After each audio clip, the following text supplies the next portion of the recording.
evidence-based programs we're talking about are those that are approved by HRSA, which has a really, really high bar on quality. There are a number of other national home visiting models that maybe didn't meet that criteria that we are also know that have been successful, and or other evidence-informed programs that have been very successful. So the Home Visiting Coalition, not only did we work to secure and work with the Prenatal to 3 Coalition to secure that additional $21 million that was in the base and that did pass, which is wonderful to see those resources being available to families.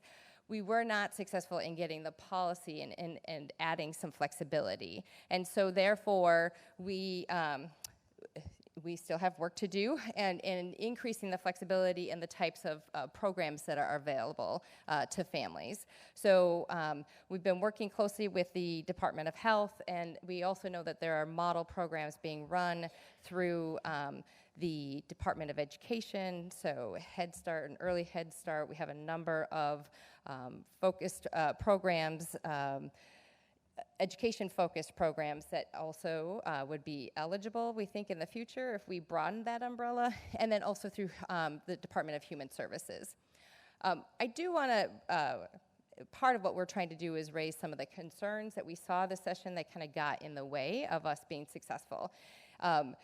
The Home Visiting Coalition was quite surprised to see all the concerns pop back up about privacy, data privacy as it relates to home visiting. So these were some concerns that came up a few years ago, 2, 3, 4 years ago. We had worked with legislators to help them understand this. We had worked to prove that there are all these safeguards in place. And many times, during hearings, people would push back on data privacy, and when I would go to legislators afterwards and say, is there any evidence, and are you pushing back on your own constituents? Are they showing you evidence of these concerns? No one could show any concerns. So part of what we were faced with is this what if, this is a possible, and not enough of us standing up and telling people not to be concerned. Right? So we have, not only as advocates are we there to advocate for the resources, but to also help our other constituents and citizens understand what's really going on. And I think we need to do a better job in that going forward. And then the other piece that kept cropping up this year, again, we had worked with a number of people in the past, this nanny state idea. Like the state is coming in and gonna take over your parenting, when 100% of this work is voluntary. And yet we're still trying to limit people's access to voluntary services. So, okay, so that's where we were with the home visiting. We also want to bring up Eric. Eric is going to talk through a number of different slides, and he's going to start with the paid family and medical leave, representing their coalition. Morning. Morning, everyone. My name is Eric McConkie. I'm with the Children's Defense Fund, and like Laura said, I'll be up here for a few slides, so get comfortable, I guess. So starting off with paid family and medical leave. It was not successful in terms of passage of the legislation. However, the coalition believes we were incredibly successful in terms of raising the profile of the issue and the importance of paid family and medical leave for Minnesotans. I think we set a record this session with 10 committee hearings, which in actuality ended up being a positive aspect because we were able to lay out in every single committee hearing the benefits for children and families, for workers, for businesses. We had a lot of small business support, actually, and then also cost savings for the state, because the way we set up our bill, it's a very family-friendly bill, and it can touch everything from the early stages of life to aging in grace. And we know that so much of our health and human services costs come from things like elder care and child care. And so there's really a lot of great cost saving potential in terms of paid family and medical leave for a 0.6% premium. So one thing our coalition is really going to be putting forth from here on out is, can you show us an alternative that covers every other, that covers every Minnesotan in the state at such a low cost. And we're excited about being able to put forth that legislation in 2020 and until we get a chance to actually get it done. In terms of challenges, this session, it was really just a challenge of divided government.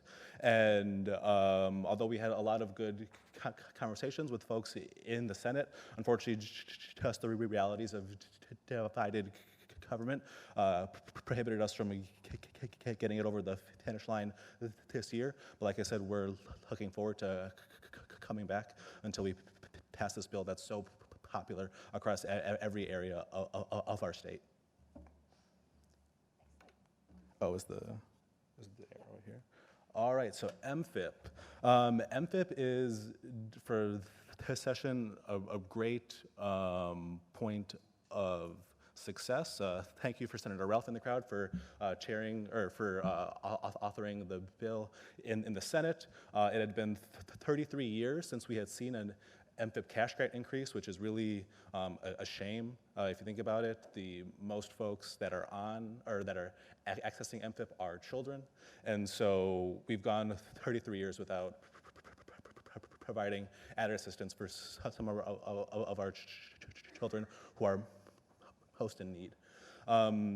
They funded it through a variety of different TANF funding streams, and overall that funding, I believe off the top of my head, is around 40 million in 2021, and then it jumps up to about 60 million in 22, 23.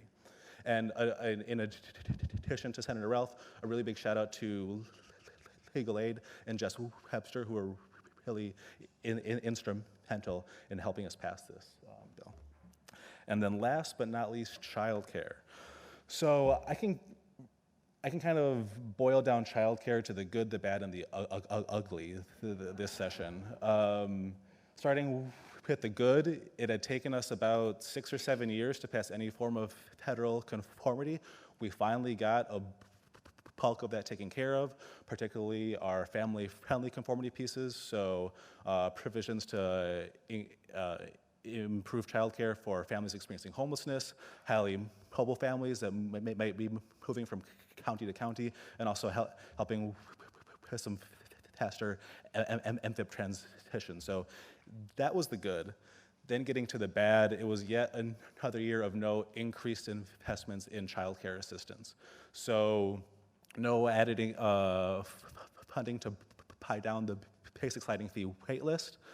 Right now, that's around 1,800 families, which just means that's 1,800 families that can't get to work because they can't afford or access childcare. I don't think anyone in our state really wants that. There's also no movement on provider reimbursement rates. And this is actually to the point of crisis and major concern. It is a federal conformity piece. We were just notified very recently post-session that the federal government will no longer be lenient with us, and we have to increase our provider reimbursement rates. Otherwise, we will get penalized, and we will lose millions and millions of dollars of federal funding. And so we can't underscore this enough. Right now, we're at 2011 rates at the 2015 percentile. The federal government is not going to accept that anymore. And so this upcoming session, that is, if I'm looking ahead a little bit for the Kids Can't Wait Coalition, will be a major piece because, like I said, I don't think anyone wants to lose federal funding, and we've used our last waivers on this.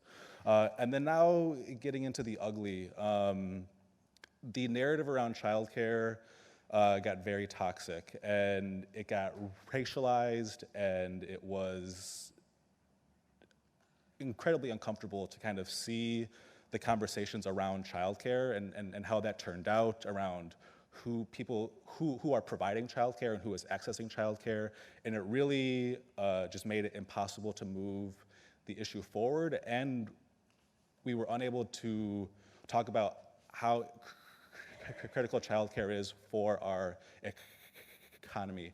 And with that incredibly toxic narrative, that prevented us from getting movement on the wait list, on provider reimbursement reimbursement rates.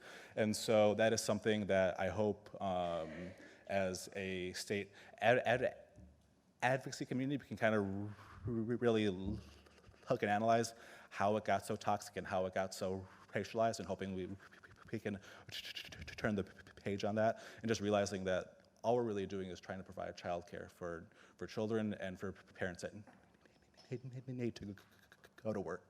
So that's how we finished up on childcare. So happy to answer any questions on childcare, MFIP, or paid family leave at the end. Yeah, thank you. Perfect. Yes. Save your questions. Write them down if you're going to forget, if you're like me. So thank you, Eric. Okay. Let's see. Denise, you are up next. If you.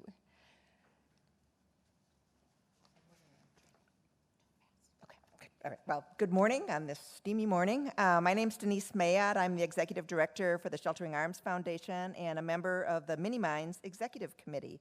As I think a lot of you know, Mini Minds is a coalition of more than 100 organizations across the state focused on ensuring that all children are prepared to succeed in school and life. And of course, many members of the coalition are here in the room.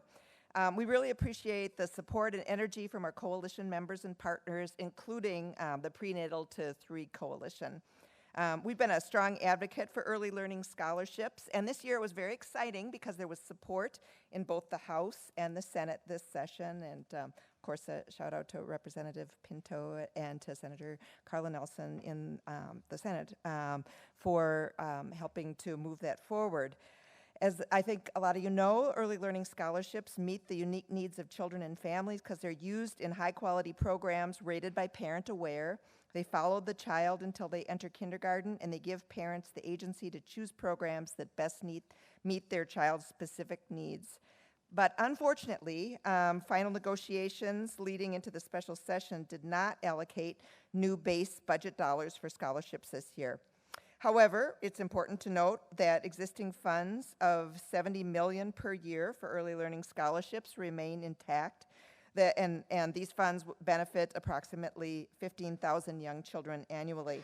And additionally, the legislature created a special revenue fund that allows for greater flexibility in administering scholarships from year to year, advancing any unused funds from the year prior. This is really meaningful because with an estimated $4.5 million of unused scholarship money that can now be used for distribution in 2020, it'll allow an additional 600 plus children to receive early learning scholarships to access high-quality programs. So that really does make a difference, and we were grateful that happened.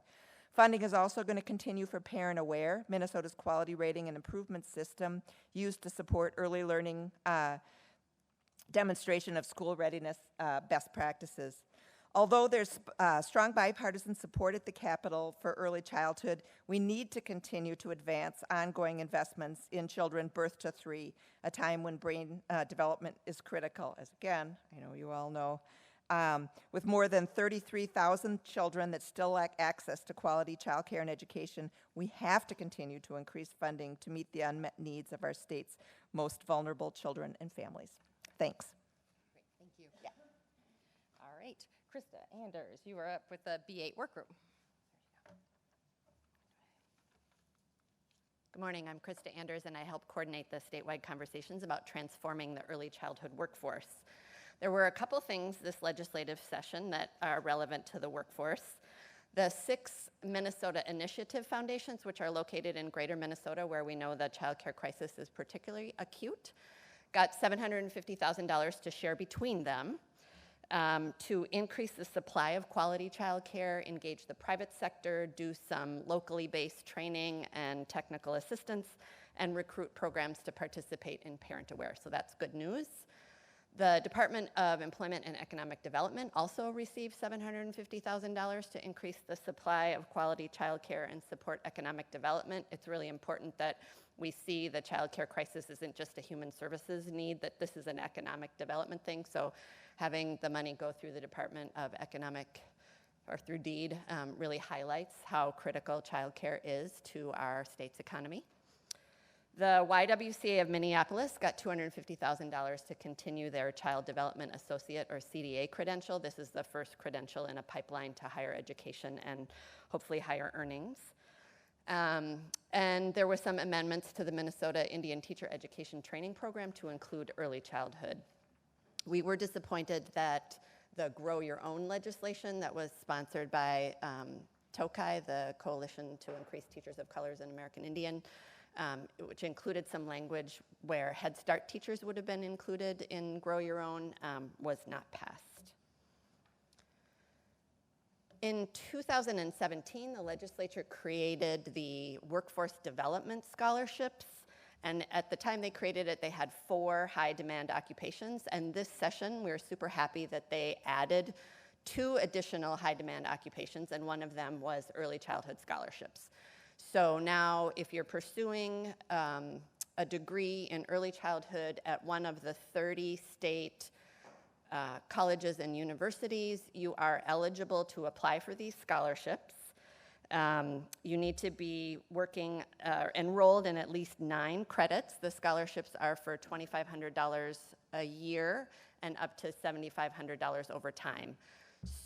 So it looks like a lot of money. It actually works out to 25 scholarships per institution.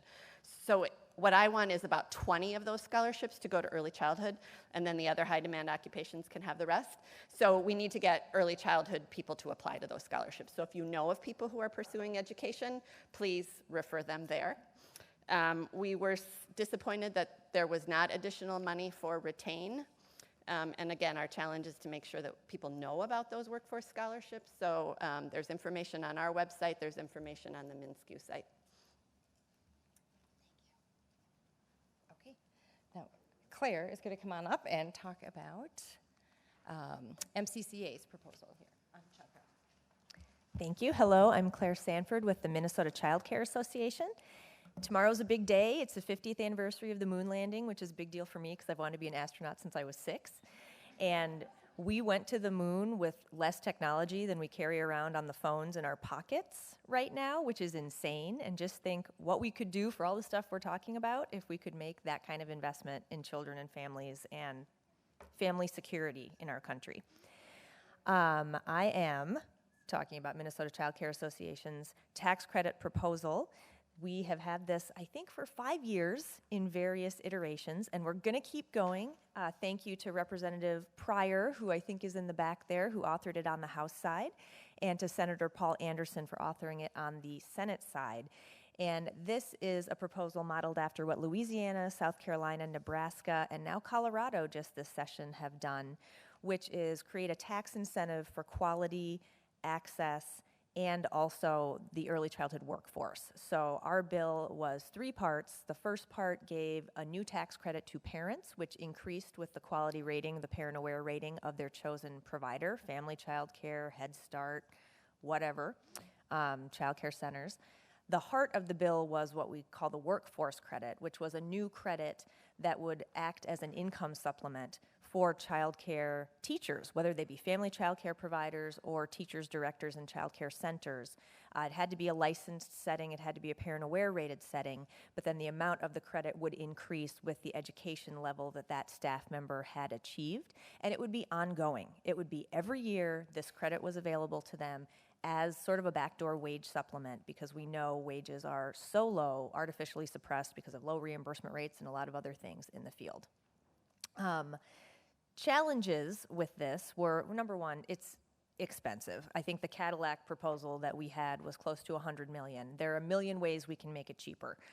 And possibly this year we might just try to push the workforce piece of that instead of the parent and the provider. I forgot to mention the provider credit, which goes to owners or operators of childcare to help increase expansion of providers and retention of them.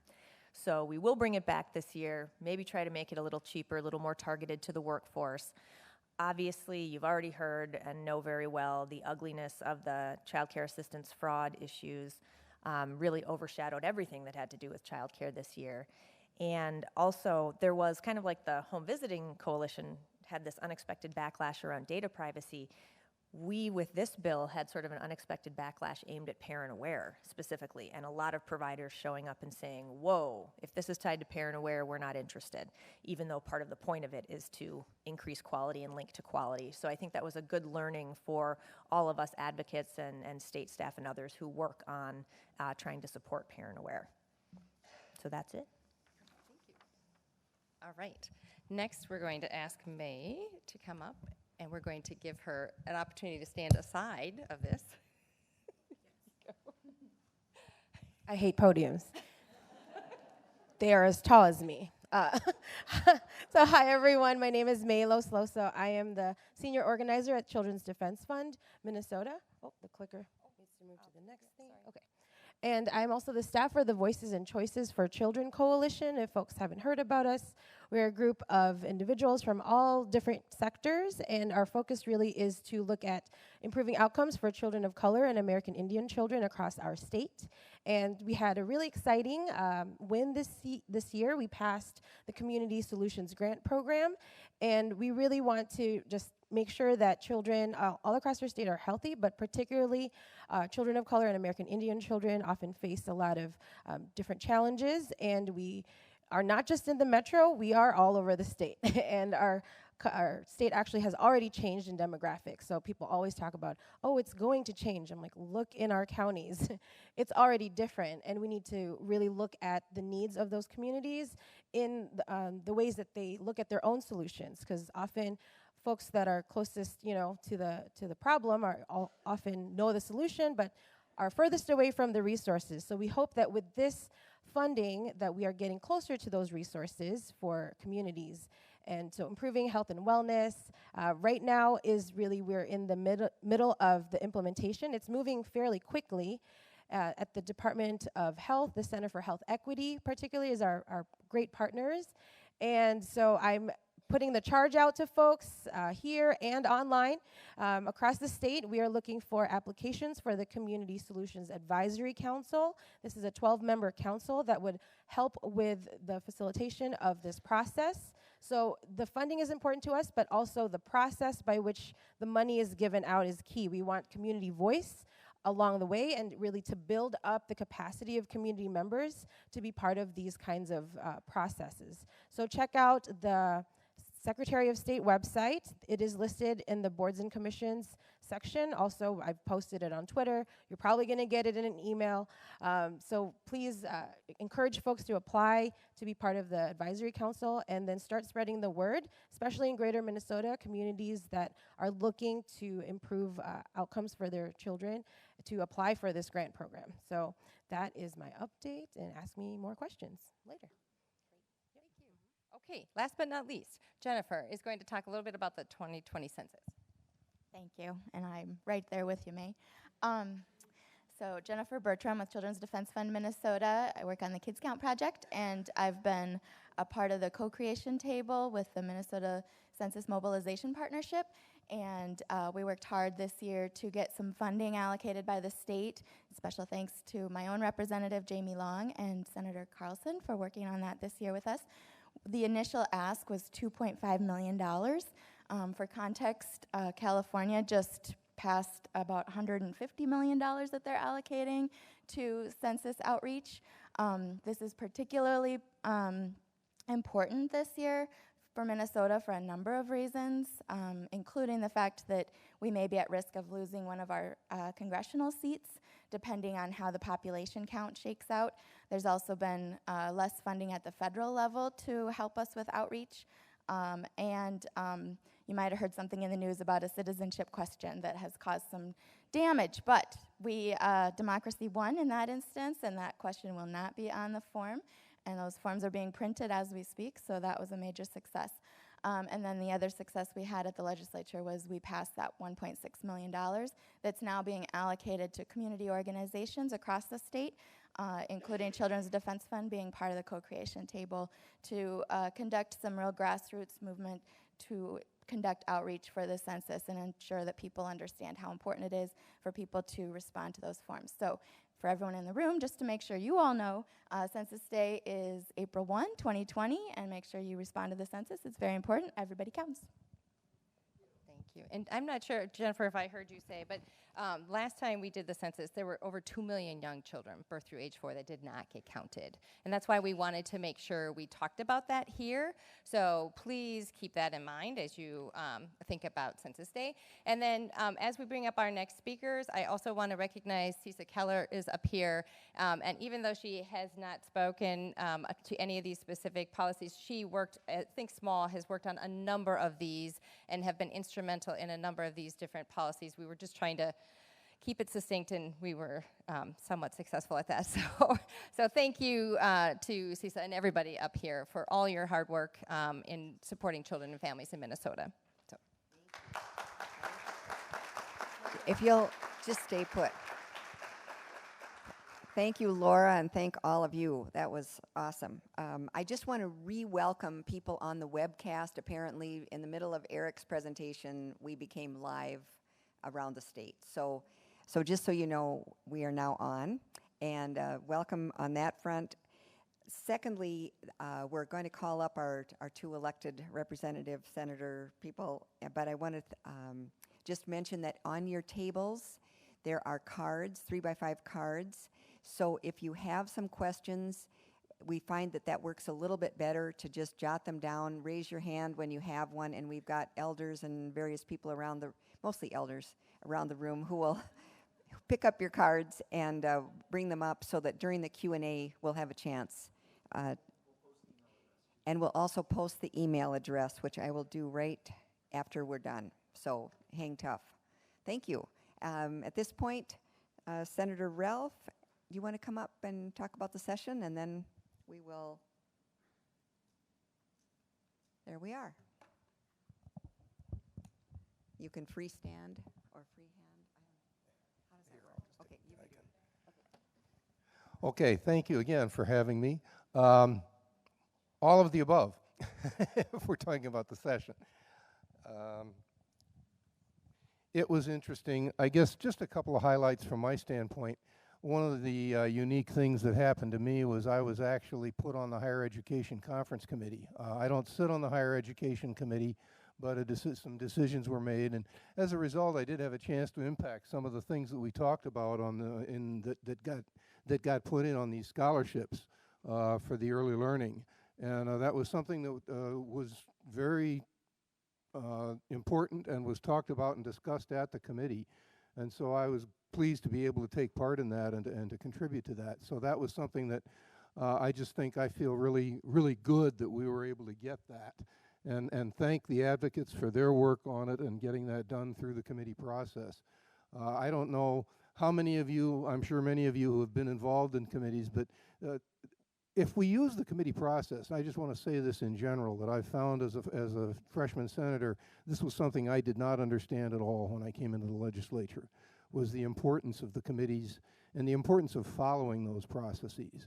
And one of the things that's somewhat frustrating to me, and I'm sure to Representative Pinot and the other legislators here, is this rush at the end where we kind of short circuit the committee process and we go into these kind of bartering sessions rather than really focusing on drafting legislation carefully and following that process. And when we get into these large omnibus bills at the end of the year and we're tearing along to try and meet the deadlines, we do lose something in that process. And I quite frankly do want to say that I am pleased with what we actually ended up this year with. A lot of people will say, well, we didn't spend enough money, but everybody got something, and not everybody got what they wanted. And in the long run, when we finally got done, I think we actually had some pretty good legislation here. Some of the highlights that have really been mentioned here that we did get. Some of the stuff that I worked on in terms of foster care and some of the other childhood initiatives to try and get money, mental health for the schools especially, telemedicine, we're working on that. So these are things that I think that, without trying to get into the weeds too far, that I think really we have a good building block to move forward from. I was disappointed that we didn't pass the kindergarten readiness assessment. That was something that I worked on with the Education Committee, and unfortunately it didn't make it. We'll bring that back. I think that's an important thing that we need to do, is is to determine if we are doing the right things. Are these programs working? And so I think that measuring results is key importance, and we fail to do that, I believe, at the agency level. Many of the agencies just hand out the money and don't follow up to find out whether the program's working. I also want to talk a little bit about CCAP. As most of you probably know, I was pretty heavily involved in the program integrity provisions that were in the Senate bills. Senate File 4 and Senate File 74 were my bills. They were the ones that were aimed at trying to bring some integrity to the program. And to the child care provider advocates, my intention was to make sure we didn't throw the baby out with the bathwater, forgive the pun. The problem we have is sorting out how do we bring a measure to the program that says, look, if you're doing something wrong, we're going to do something about it, but if you're doing something right, we want to help you out. Because we don't want to build barriers to people coming into this profession. We want to provide, we want to remove some of those, and I think we tried to do that with some of the program reforms we did for the child care providers to work with the fix-it tickets and to work with some of the other, giving them more flexibility, for example, in their use of substitutes, to expand the hours for that. So the real focus, at least from my standpoint, was to try to create an atmosphere where people want to become child care providers and to foster that. And it's a difficult balance when you do have fraud involved. And of course, as was commented earlier, and I fully agree, we got tangled up in a lot of things that we really shouldn't have had to get tangled up on, including some of the discussions about accusations of racism in the approach here. I can assure you that was not the case. The whole object here was to find people who were cheating the government and cheating the people who were really intended to receive this money. And it is a severe problem. I sat through many a legislative session and read many an audit report. There is a problem, and there's a major problem. We don't know how big it is. My point has always been all along, I don't care how big it is. If there's a problem here, let's solve it. Let's not worry about the numbers in terms of how much. Let's figure out why and fix it. So that was a lot of my focus during the year. I will continue to do that, and I will also continue to say that I will not allow an overreaching regulatory scheme to interfere with people entering into the child care area. I really worry about that. I think about it all the time. So that's something I just wanted to maybe clarify a little bit what was going on. I was very pleased to see the carryover and the protection of the unused funds for the early learning scholarships. They were at risk. I think that was something that was just really important, that we made sure that money stayed in the program. And so we did accomplish that, and I think that was really something that was very important, because a lot of kids are going to get some help because of that. I'm still, and as Representative Pino knows, I am still committed to early learning scholarships to try and get money for kids so they get that quality education. There's no question. We've all sat here and listened to the data that shows that the early learning, the earlier we get, the more quality learning that the children get, the better off they do, and the better they do. So that's something we will continue to work on. Hopefully in the coming years we'll get there. Just a couple of other thoughts. Excuse me. One of the things that I was interested in was the idea of allowing for daycare centers to be, or not centers, but for daycare providers to use a common facility. And there's quite a few facilities around the state that are not being used. I can think of empty schools, I can think of buildings that are available that would provide a real excellent opportunity for daycare providers to come together and achieve some cost savings on the matter of scale and on the matter of facility. So this is something we'll continue to pursue. We did provide that. The law now allows for facilities our providers to be within a single facility, even though they're operating under separate licenses. I think that's a good thing. Parent Aware, there's been a lot of issues on Parent Aware, and as a result, I think that it was a good thing that the conversation got started, because it exposed some of the issues that do exist, and especially the child care provider advocates will, I think, agree that Parent Aware, while it in concept is a good idea, it needs a lot of work. I think it can be an excellent tool, but I think it needs work. And so I think as we go forward, that's one of the things we will be working on, is to try and get Parent Aware so that it does exactly what it's supposed to do, that the rating system is modified so that it's really truly showing which providers are the better providers, and giving the ones that have the lower rating the opportunity to increase that rating. So I think that's something we will be looking at. Otherwise, again, thank you, and I'll look forward to, I'm sure there'll be a lot of questions coming forward, and I think at this point I turn it over to Representative. Thanks so much. Thanks, Senator Elf. So I hope that folks will indulge me a bit here. Part of the reason that I said at the beginning, the reference to this being the third anniversary and starting the fourth year, is what I'm going to present now are some kind of more personal reflections about the session from a perspective as much as an early childhood advocate as a legislator. And I want to make sure to acknowledge in doing that so many good things coming out of the session.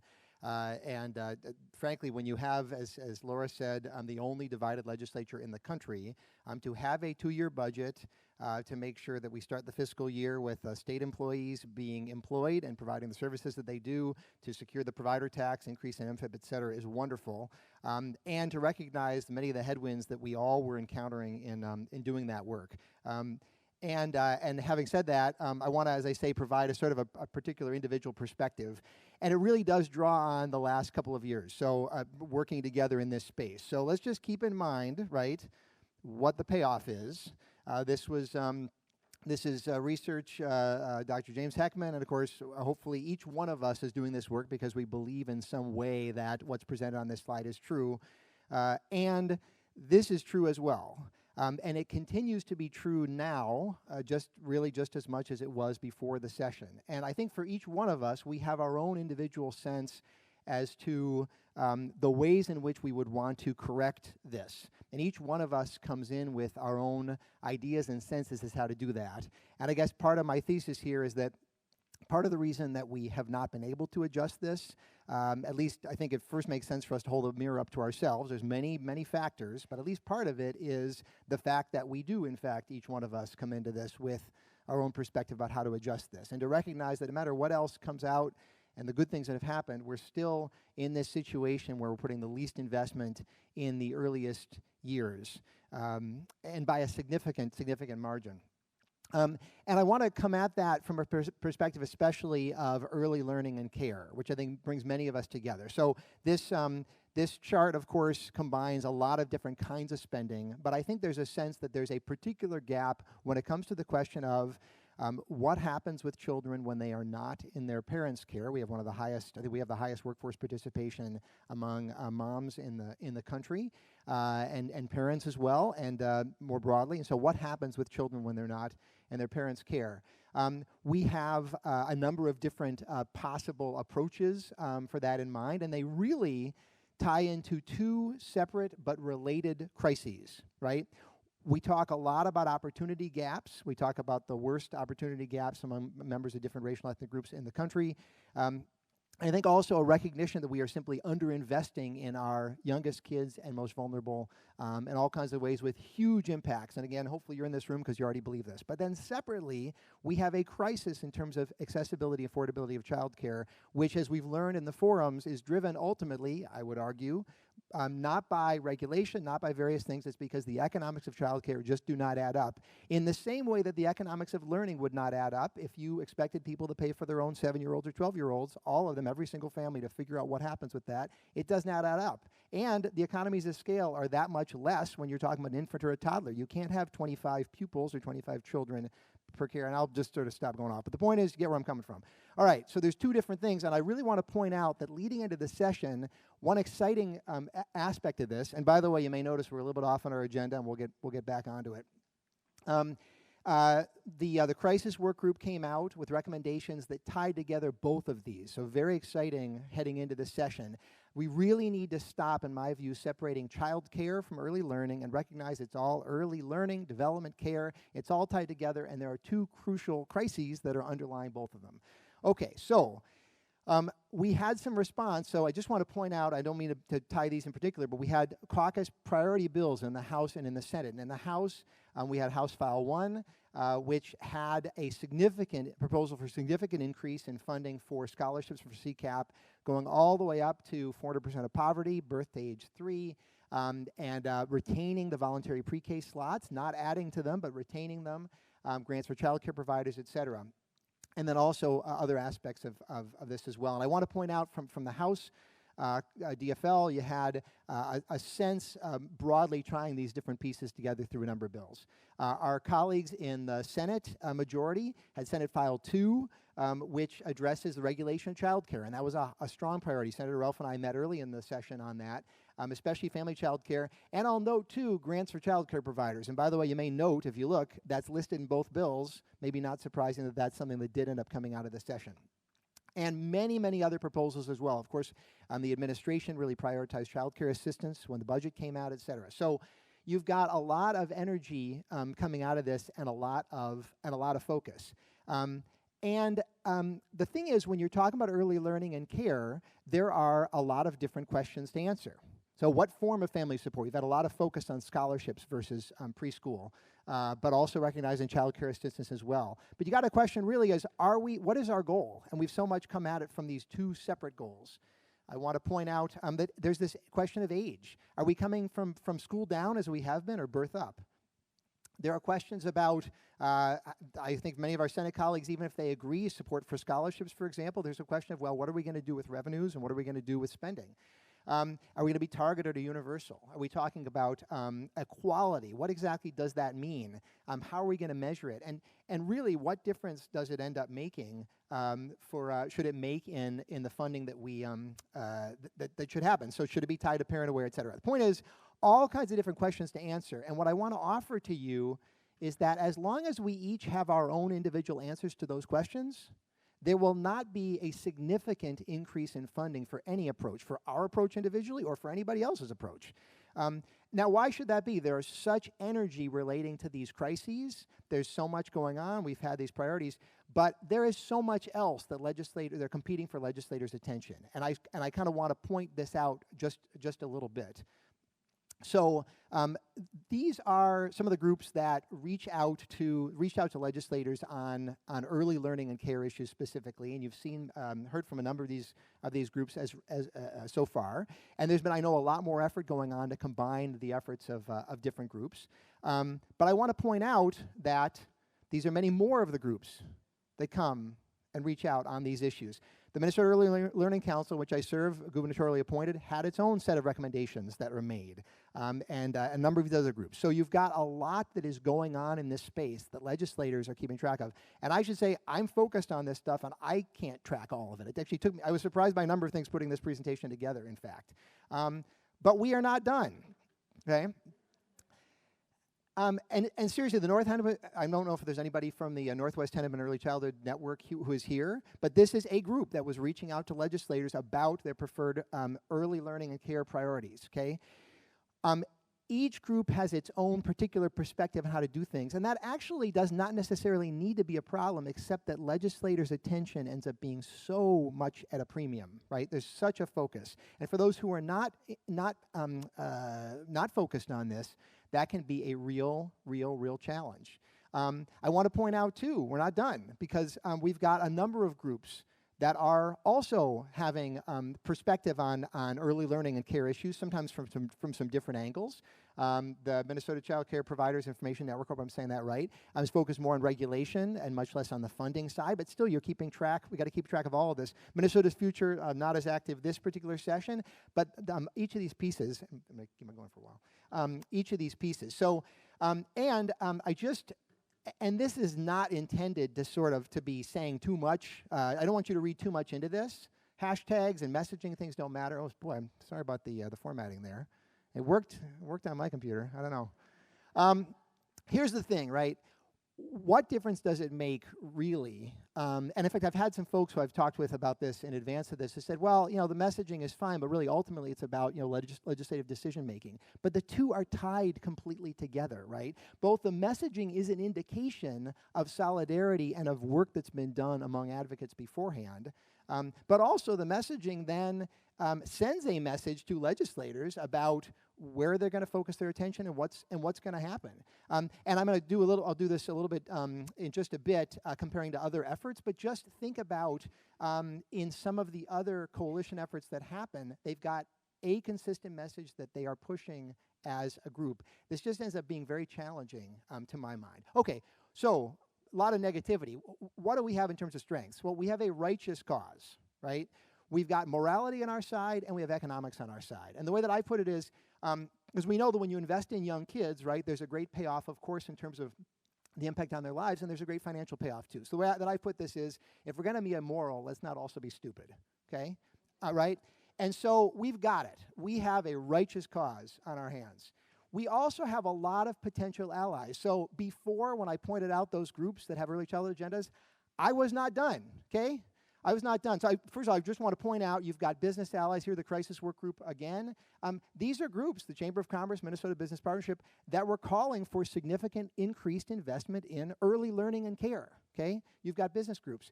The American Academy of Pediatrics. And I want to point out, I had some of these slides earlier in the presentation as just different, because it is confusing. There's so many different agendas, but I think we should view this as a strength. We have so many allies who are interested in the welfare of the youngest Minnesotans. We should be able to take advantage of this.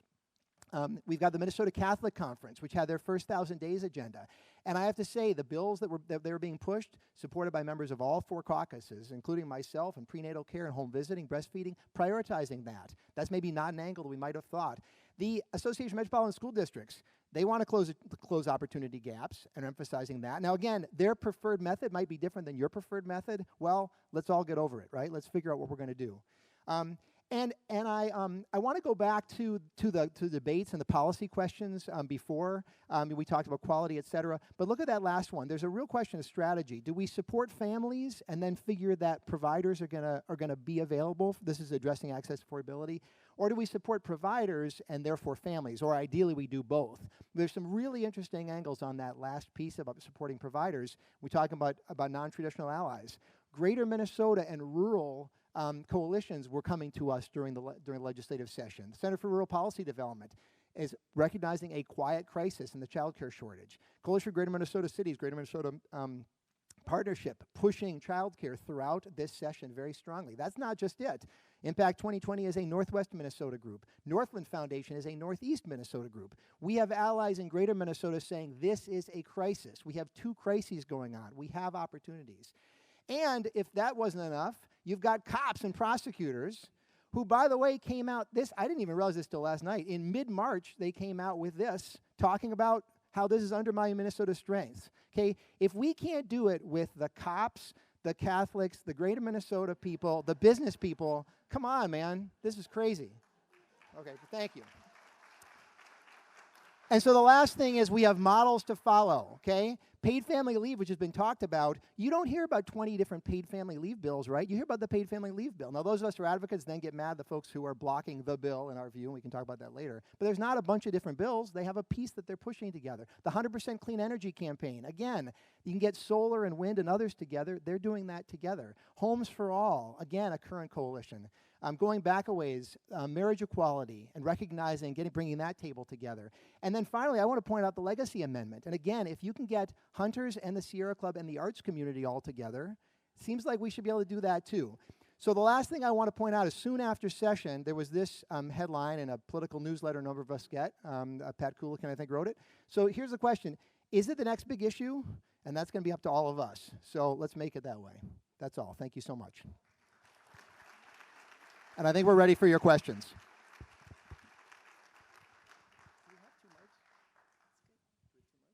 Do we have two mics? I think we might. But get your cards written. We're going to do Q&A. Thank you. I think morning hot dish is a good way to describe us. We got some good stuff going on. So thank you. And so we've got, we're going to talk until 10, is it 10 after? By about 15 minutes. We're just going to run it behind a little bit, and we'll squeeze questions as time goes. But are there some right away that people want to hand in? And do we have a second mic?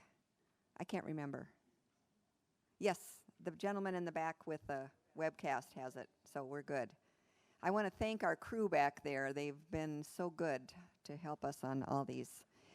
So we'll, and people at the front, if you have questions, we can get you cards too. All right. Oh, here's the questions for the webcast. All right. Thank you. It's a team effort.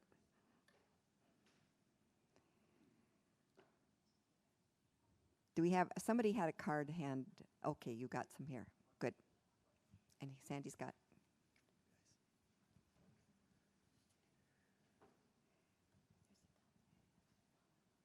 Okay, you want to help me look through those? One question is there a way to track the effect of the MFIP increase on families?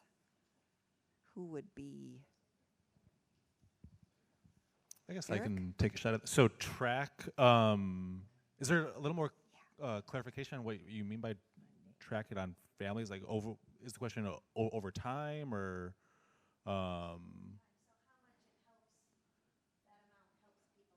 Certainly, yeah. You know, I think probably DHS probably has hopefully some of that tracking data. I'm not sure if there's any other type of nonprofit organization that is actually tracking it in terms of a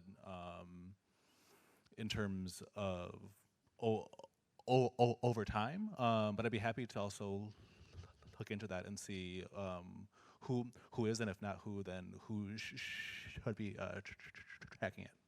Okay. We have a question specifically for Senator Ralph.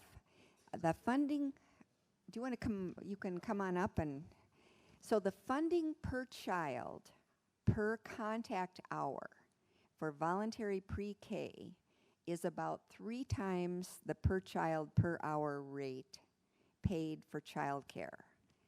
And what could be done to close this disparity? Okay, well, I'm going to kind of take a little more broad brush on this. The whole area of reimbursements is one that is, and I'm involved, I'm carrying the bill to try and raise the PCA reimbursement rate for providers.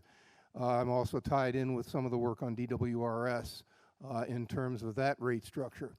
The problem is, and I'll give you a specific example, there was a $1.25 an hour increase in the contract for PCAs. The formula that the Department of Human Services used resulted in a 41-cent increase to the providers. Go figure. So this is the problem we're facing. There is a disconnect, and this is something I'm trying to get into, but there's a disconnect between actual costs and the reimbursement. Now, I hope that kind of addresses the question. I don't have a specific answer. I think it lies at the department level and how they take the money that we do allocate and how the formula works, how they work that formula. It's, I hate to say, kind of a little bit like the school per pupil formula. If anybody can explain that one to me, I'll be glad to sit down with them, reserve a week. That's where the problem is. It's as if I understand the question correctly, and I think this is something we need to focus on, that the agencies need to help with, that we can try and close these gaps between the funding and the facts. And that's one of the things that we're trying to do in the legislature as we go forward on these various reimbursement programs, is to try and come up with direct correlations between what the actual cost to the provider versus what the reimbursement is. And right now there is a disconnect in that. I hope that answers the question. I know But that's kind of where we're at on it. It is very difficult at this point to track that. Thank you. Do you want to? Denise, we have a question on the voluntary pre-K and early learning scholarships that they primarily serve 4-year-olds. Funding babies first would help prevent the achievement gaps from opening. I agree 100%. And yeah. so what can be done to prioritize the early care and education for the youngest? Absolutely, yes. Well, voluntary pre-K, that is not something I was working on, but I'll speak to the scholarships. And this year we were really hopeful that there would be scholarships increased for children from birth to 3. We felt that that was a huge priority, and we're very disappointed when that did not happen. So in my opinion, we have to keep advocating for increased funding for scholarships for infants and toddlers. That's, you know, to me, that's the highest priority. And I'm hopeful that as we go forward, that that's going to be something that will be a focus at the legislature. I know that in the House bill, that was the focus for increase to scholarships for children 0 to 3. It's not that there aren't scholarships. There are for various high-risk categories for infants and toddlers and for siblings. So there's quite a few that are going to infants and toddlers, but there's not nearly enough, as we know, and that's the most expensive care. And it really has to be the highest priority, in my opinion. Okay, thank you. I think it's as I say, on the radar. Regarding the workforce, what is happening on a state level to address the void of parent educators? If the state colleges, universities, and MDE do not address the decrease of parent education, with the retirements and few colleges that support this development of parent education, ECFE, Early Childhood Family Ed, and their services will be significantly negatively affected. So I'm not sure. Okay, yes, Krista. So I'll take a stab at that. Absolutely, we know that there is a shortage of ECFE educators. We know there's a shortage of early childhood special education educators. So when we talk about the workforce, we're talking about all of those. Yep, okay, so that's part of the birth to 8 workforce. Okay, good. That was one of the outcomes, or one of the issues that was discussed in the higher education and the conference committees. That very topic of early childhood educators was part of the discussion, and that was where some of the stuff that did get in, those scholarships and those programs for, especially for people of color and Native American communities, and that so that's on the radar. It's there. We're looking at it, and I was very pleased that we did have some of those. As I was going through the stuff, trying to get up to speed, so to speak, that was something I was very glad to see. So I think it is something we're working on, and I think just again we've got to focus, get everybody on the same page, and then go forward. Okay, these are all good questions I'm trying to kind of figure out. What agency or agencies subgroup should be responsible for monitoring the effectiveness of various programs?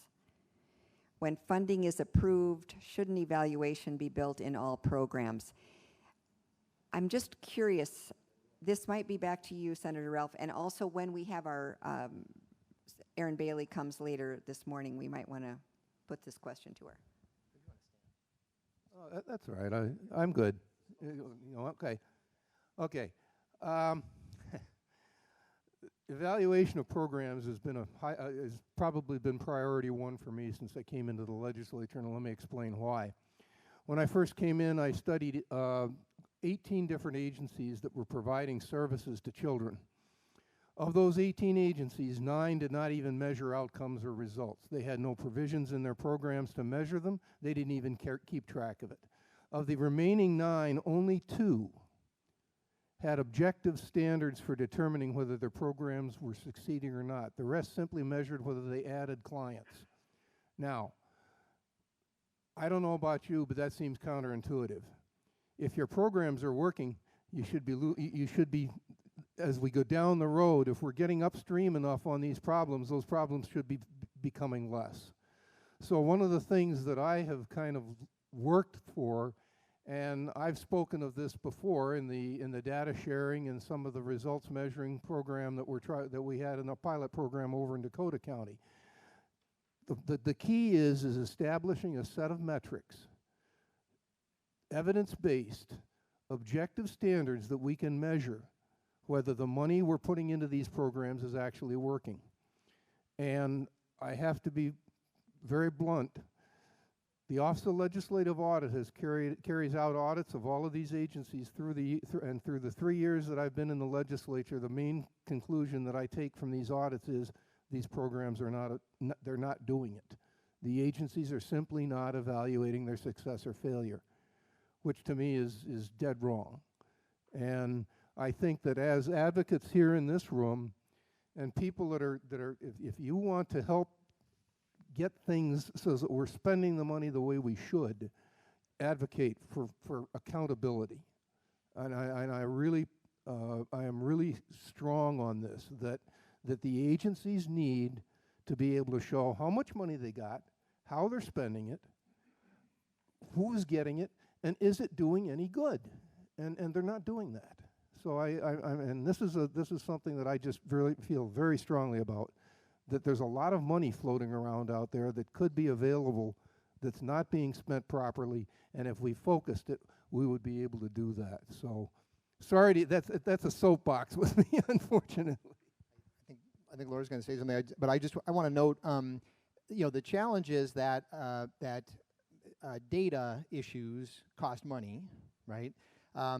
There were a number of recommendations that came out of the OLA report, and each of them cost money. I worked closely with Representative Lori Pryor in the back in our early childhood committee, and recognize the rest of our colleagues shortly. And we in our committee, when we made our budget proposal, we were faced with some very difficult choices, saying, well, do we spend this money on some of these data measures, but recognizing that, again, each of the preferred proposals that any of us may have in response to those policy questions that I brought up, we are deeply underfunded. It's not we're sort of like almost there when it comes to the early learning scholarships, or we've got almost everything we need for CCAP. We just have to close the gap with it.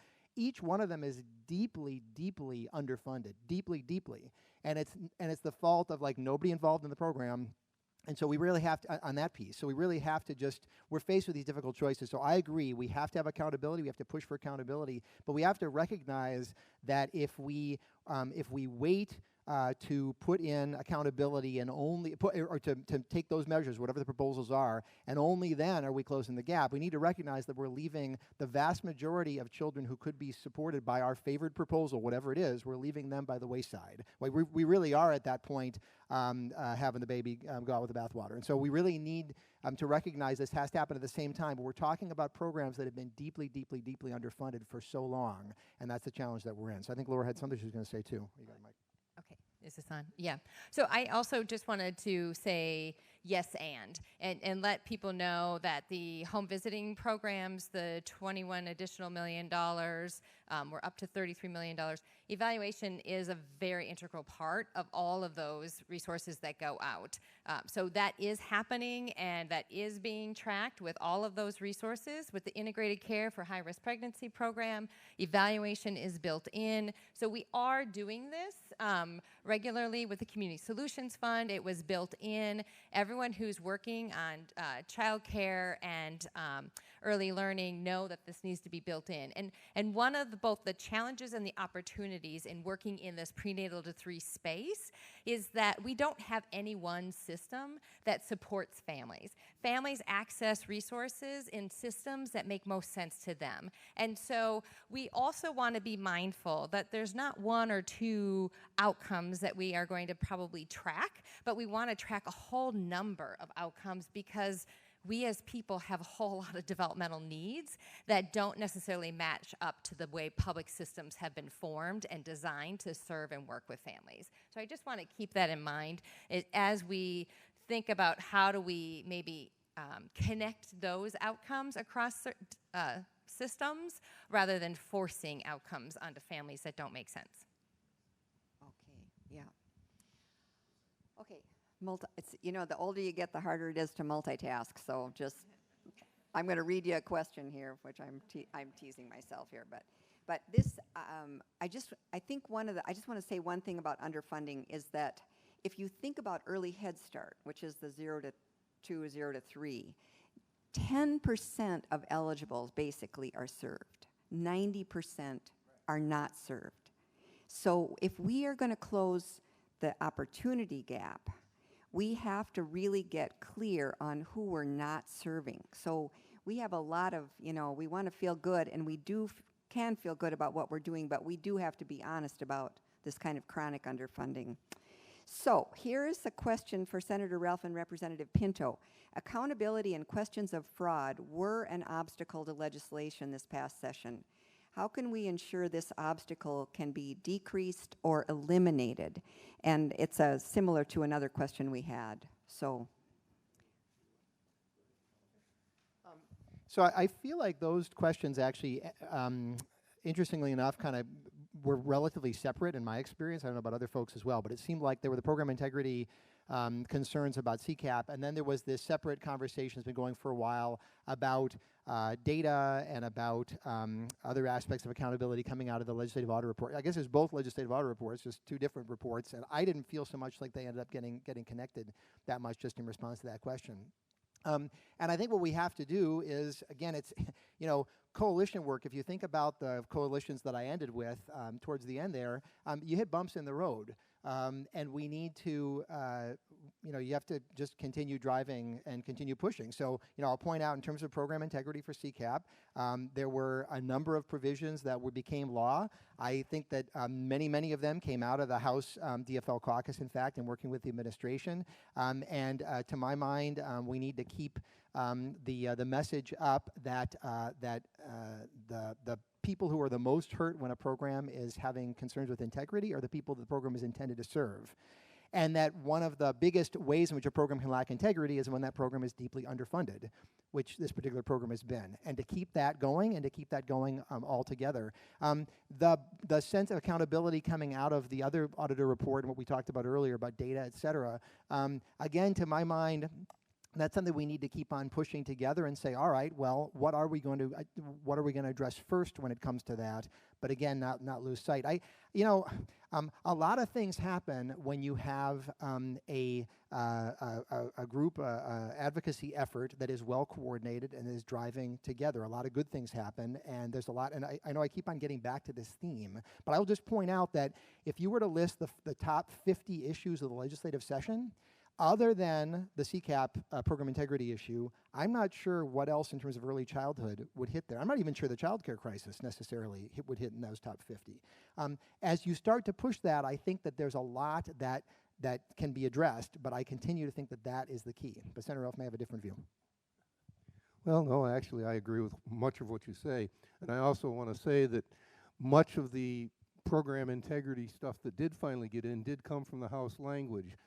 We had similar tracks, and I think that there was a very good synthesis for what we did do. So again, I applaud for the efforts on both sides to get to where we got.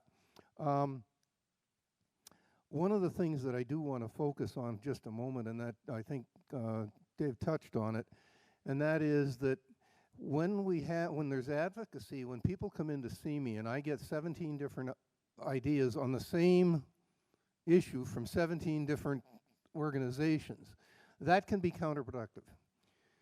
And I think that what Dave is trying to say, and I want to reiterate, is that this group here has the opportunity to coordinate the effort to really come up with good solutions and bring them to us. And I think that's something that I would recommend that there be a focus on that we try and in these focus groups, in the P3 coalition group, and I know we tried to do that a summer ago, was to try and hone in on specific, and I think that was good. That was a good exercise, and I think that's something that I think should be continued, is in narrowing the focus and then coming up with a unified message.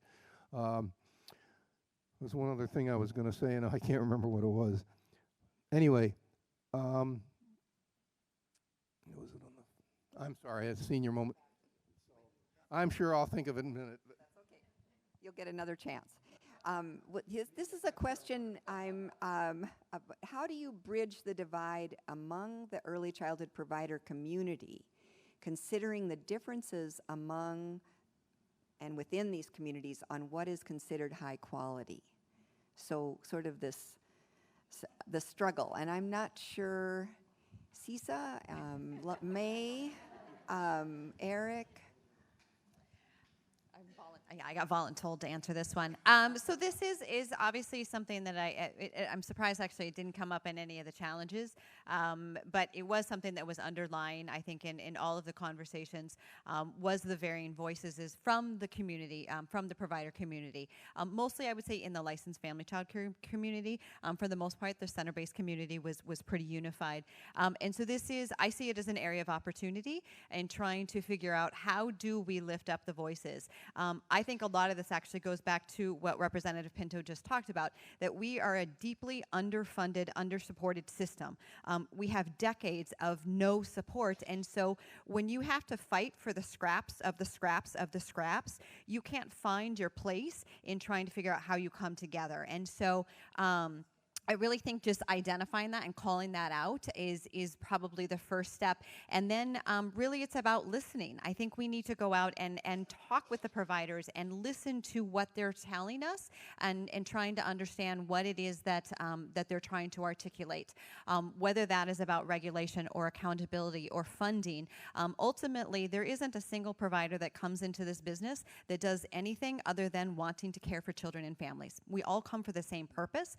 We just need to kind of find that place. And so I'll just highlight one opportunity that in particular Children's Defense Fund and Think Small recently just actually submitted a grant with some national funders. And then one of the main outcomes is actually going out and raising the voice of folks that aren't typically heard from. And in particular, licensed family child care providers will be one of those voices. And I want to highlight that there is an element of those that may want to be licensed that haven't quite figured out that system as well. So I'll just end there unless anybody else wants to add to that.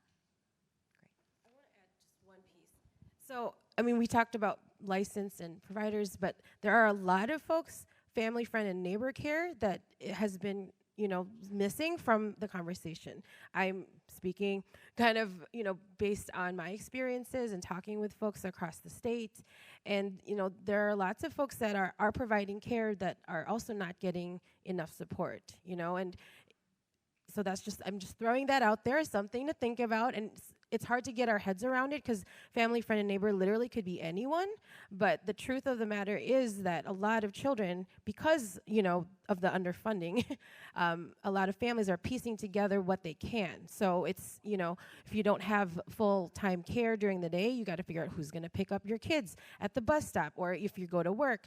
So these are not new ideas, but, the underfunding and the support is lacking all across the board. And who else is missing from the conversations? And having, any sort of credential or license doesn't necessarily mean you're not important and what you do is not valuable. So again, the quality, I'm not going to tell my grandma, you're not quality because you don't have a degree. Go back to school and pick up that BA. You know what I mean?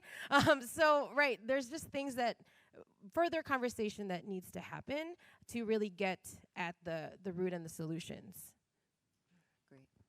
Okay, I'm going to turn the mic over to our two, thank you for that, by the way.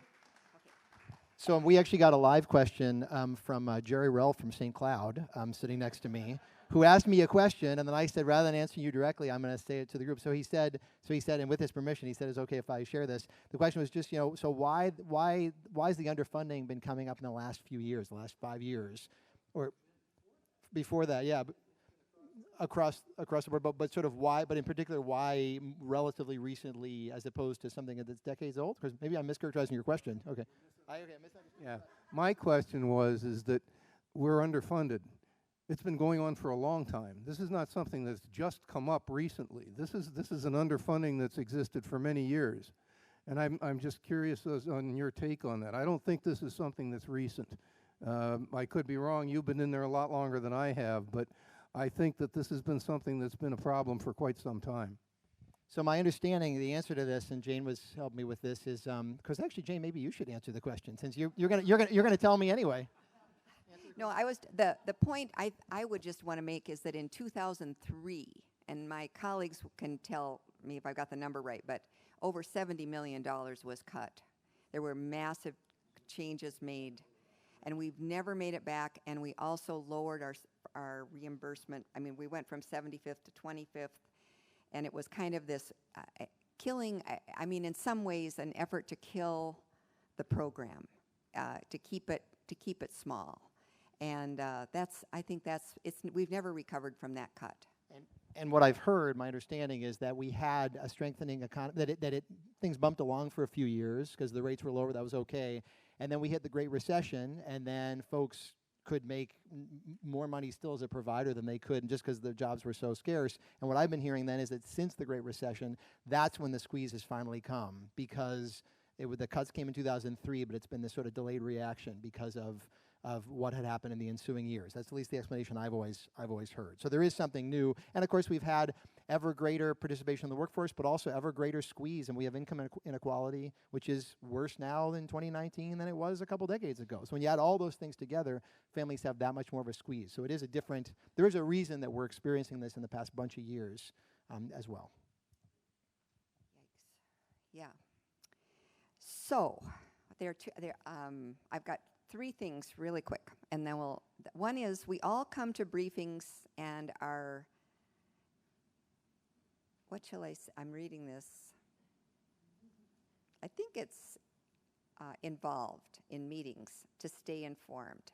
We are hearing a lot of good news about changes and funding increases and what effects are and the question then is, what if efforts are being made to share the good news with families and communities to give them hope? We need a community-based awareness campaign beyond the cuts and the bad news. So I think there's an element of kind of bringing inspiration into this, into our midst.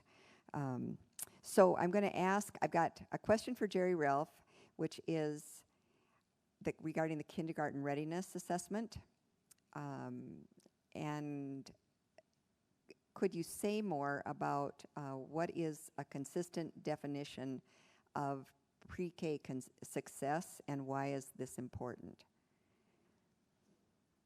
Do you want to stand up? Okay, I think in answer to that, I don't have a definition, and that may be the problem. What is success, and how do we measure it?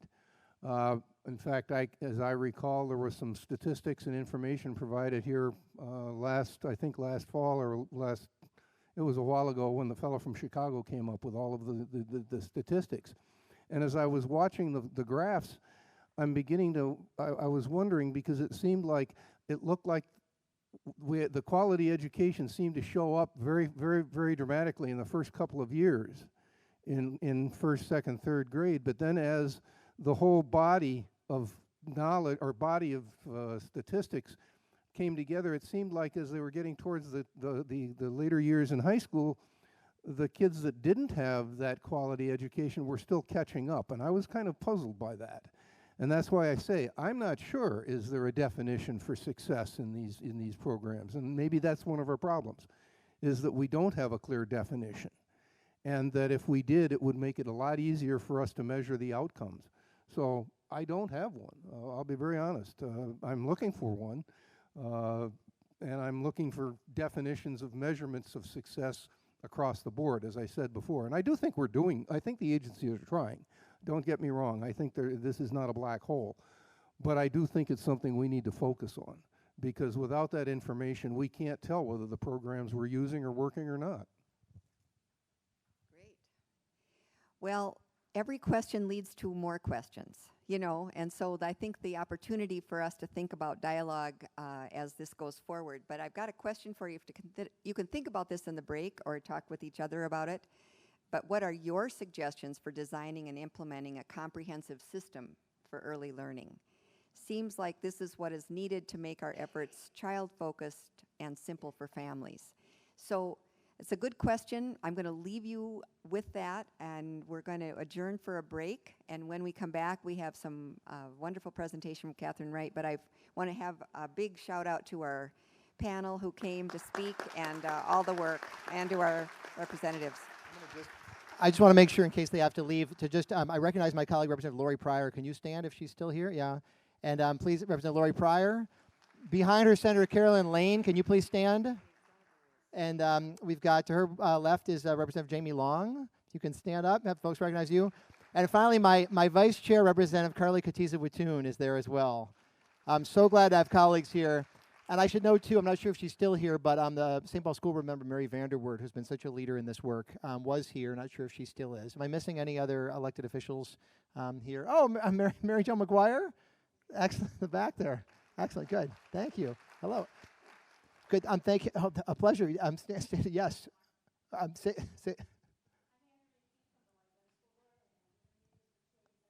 Oh, good. Hey, Andrea, thank you. Sorry. So we're going to come back in 20 minutes. Thank you so much, everyone. We'll adjust the schedule from there. Thank you.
All right. Hello.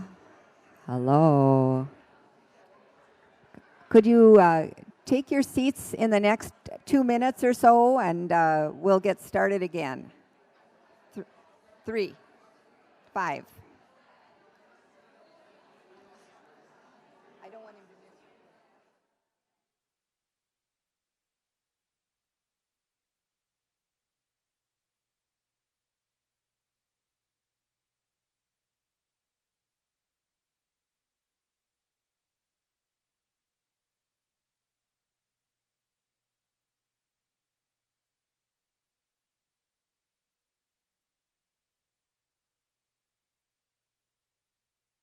All right, so I think we're getting ourselves back together. I have a couple of people who have asked me for just an extra minute or so, but I just again want to thank everybody for being here, and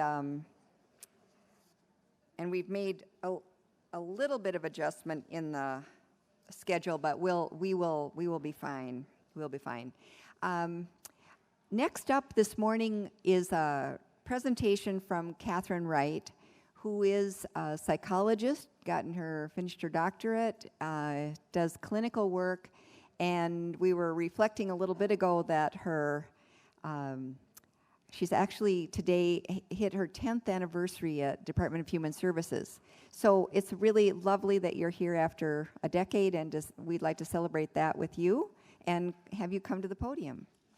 Thank you. And here's your, and then you just push that.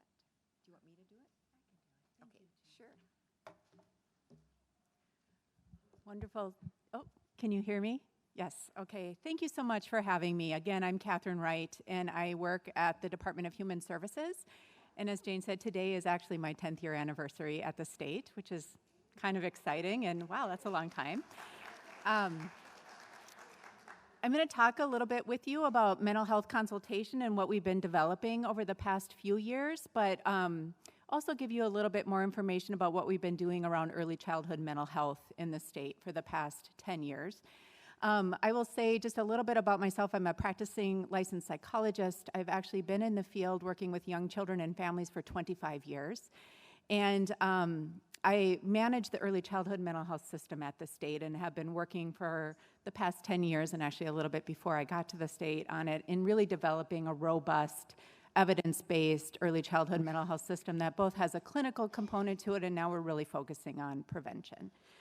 So to start this off, to give you a little bit of an idea about mental health consultation, I want to tell 2 stories. I first want to tell a child story, and one of the things I will just say is that we've been working on developing a mental health consultation system for the past 3 years in childcare. And the child story I want to tell you about, this is actually one that we got from one of our mental health consultants, is they were called in to a site in Greater Minnesota because a child was getting ready to be kicked out of the program. And the reason for that is that this particular child was running out of the classroom on a regular basis. And for those of you who understand childcare, that's very scary when your children are running out of the classroom or potentially out of the building, and you're having a hard time kind of managing them and staying in place.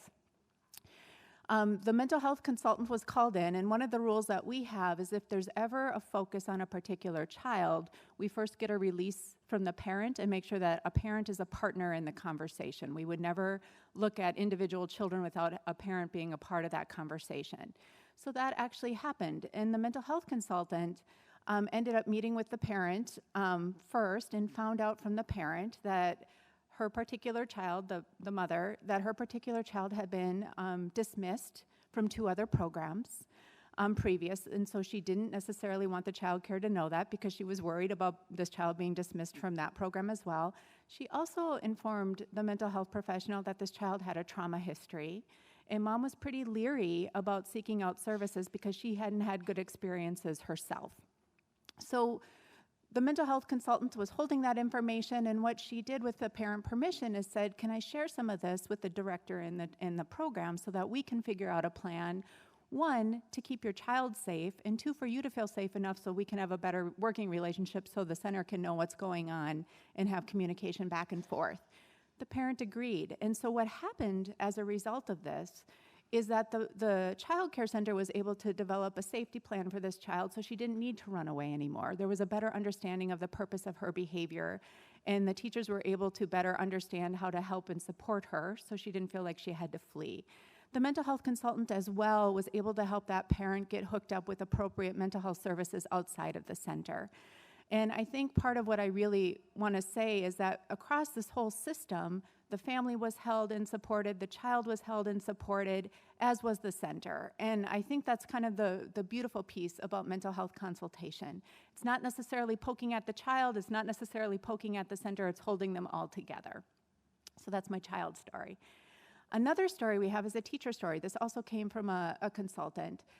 This consultant was called in because a center director was worried they may have to fire one of their teaching staff. And they needed some support thinking about that.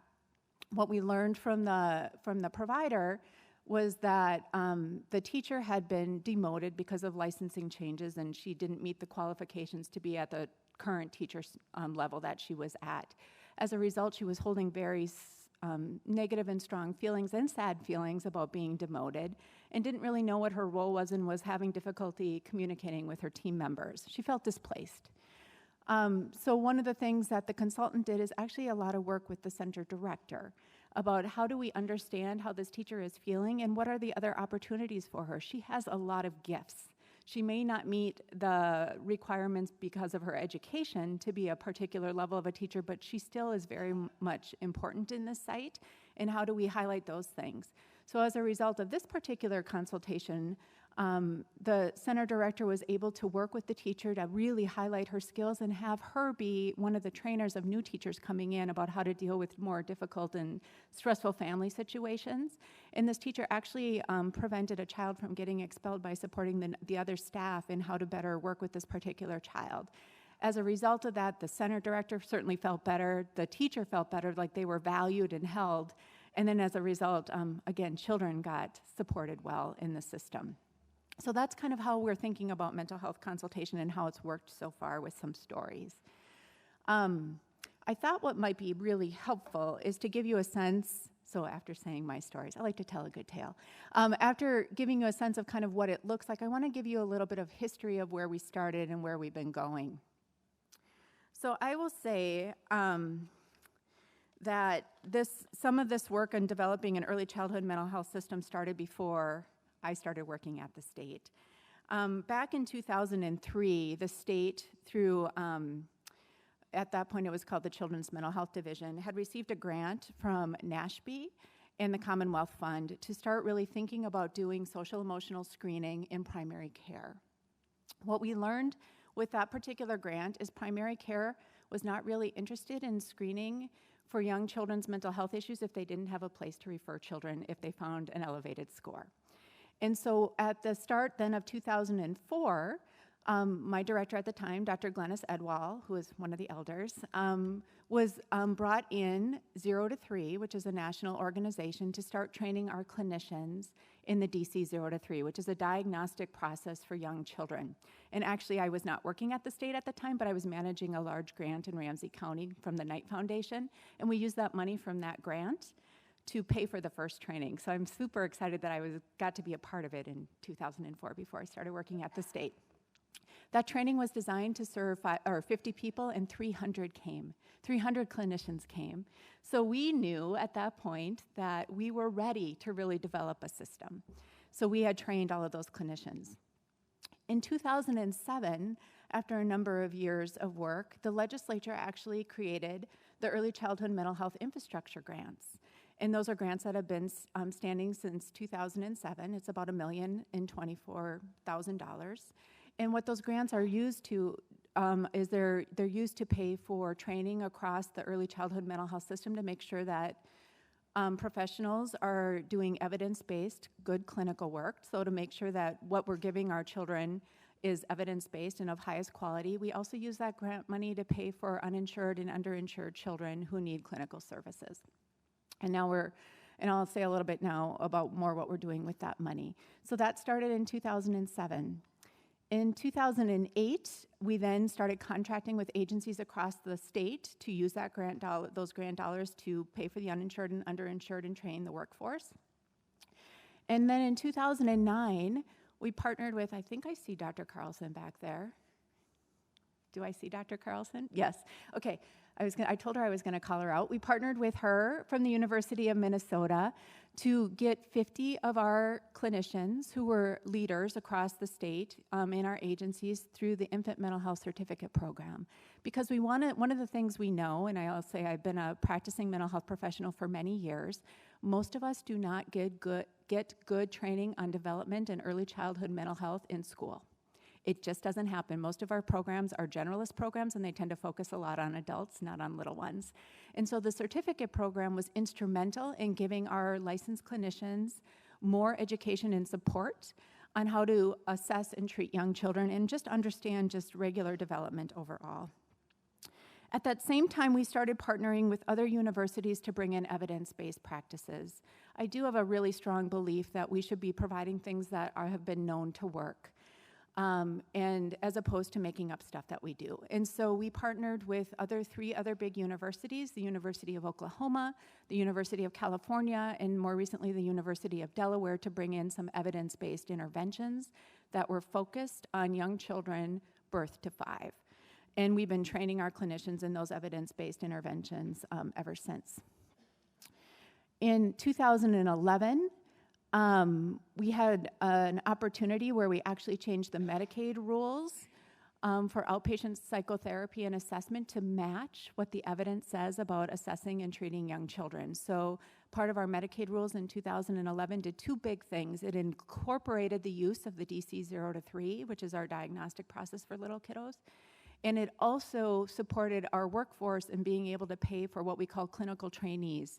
Those are clinicians who are either in training, getting their master's or doctorate degrees, or post-degree getting their licensure, so that they could actually start treating our youngest children early on, actually all children and families early on, so that we didn't have to wait till they were licensed. Because part of what we do, if we wait till people are licensed, we have to retrain them when they're licensed. Wouldn't it be so much better to train them while they were in school? In 2015, we reissued our early childhood grants, mostly because grants at the state can last no more than 5 years. And so at that point, we had uninsured and underinsured training for evidence-based practices of our clinicians, and then we added mental health consultation. And I will talk a little bit more about what that means. So starting in 2015, we added mental health consultation as another service that we were going to try to pay for out of that $1 million. And then finally, just this past year, we developed a formal partnership with our child care division, which is also in the Department of Human Services, to really stabilize mental health consultation. And I'm going to talk a little bit more about that financially in a very strong partnership with them. So what is mental health consultation? I gave you some stories and some history.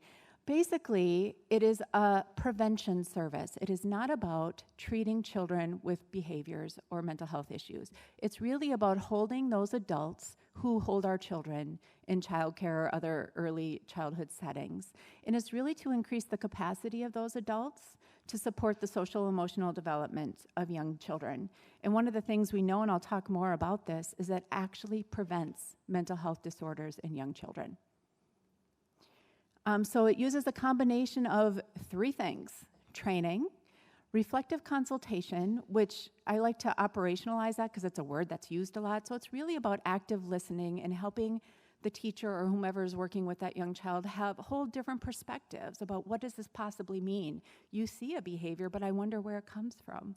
I wonder how this is for the child. I wonder how this is for the family to have this hard conversation with you.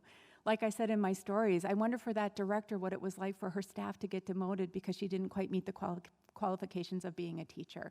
So it's helping to increase the perspective holding of that particular adult. And then there's also some skill building. The way that we've conceptualized it here is that we want to hold, I use that word, meaning support, everybody who is impacting or touching that child in that particular center or that family child care. So it's not just for the teacher. It's also for the director, and actually we will never provide it just for the teacher. So if it's a center, we think of the director as the head of house, just like when you do home visiting, you don't just go in and see the child. You actually have to see the parent and go through the parent. And so we see the director as being critical in that they're a part of the process. If there's bus drivers, they're a part of the process. If there are aides and food service people, they're a part of the process. Everybody gets held and supported in that particular setting.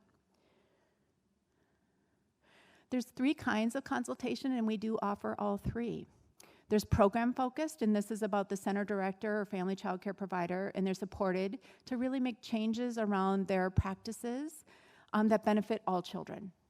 It's really seen as a prevention opportunity, and actually this is where we like to do most of our work, kind of seeing it, if you guys are familiar with the pyramid model, we're at the bottom of the pyramid. There's absolutely some classroom-focused consultation where the consultant may work with the teachers to really improve the care that's offered, or even the relationship between those 2 teachers, or the relationship between the teachers and the children in their classroom. And then there's finally the child-focused interventions, which some states focus all of their energy on this. We don't focus all of our energy on this. We get called for this sometimes, like that child story I told you, which is, I think, important and needed, but we'd rather focus on all the children in the program. And this is when there's a particular child that is struggling. I will say we got this visual from Dr. Carlson and one of her students, Christina Mondi. And I kind of love the way that we're thinking about mental health consultation in our state. So you see the children are at the bottom in the darker green. Right above them are the staff that are supporting them, the child care staff. And above them, we have in our child care system a number of coaches that are going into child care programs. We are in the place right now where mental health consultation, it was started at the child care level, and we're now growing it to all those coaches as well. So not only are child care sites getting supported within our child care system, and I should clarify, the majority of our mental health consultation goes to family child care. As you guys have probably seen articles, we are the leading state in the nation for family child care, and the majority of our consultants are in greater Minnesota. And so a lot of our efforts are in family child care, and then we support all of those. We've been starting to support those coaches that are also supporting that care across the board. We do center-based care, and we absolutely do focus on the Twin Cities. But I just wanted to call out, Minnesota is always special in so many ways, but we are like the leaders in the nation for family child care. So a little bit, this is super long with a lot of narrative.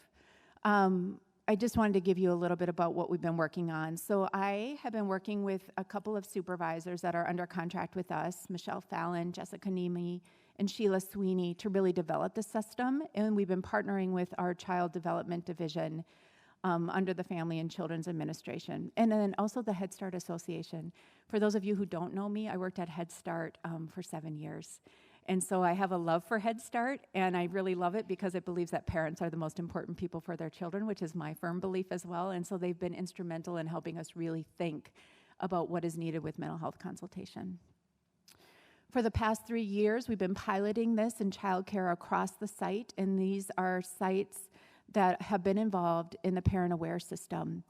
And I'll tell you why we focused on Parent Aware.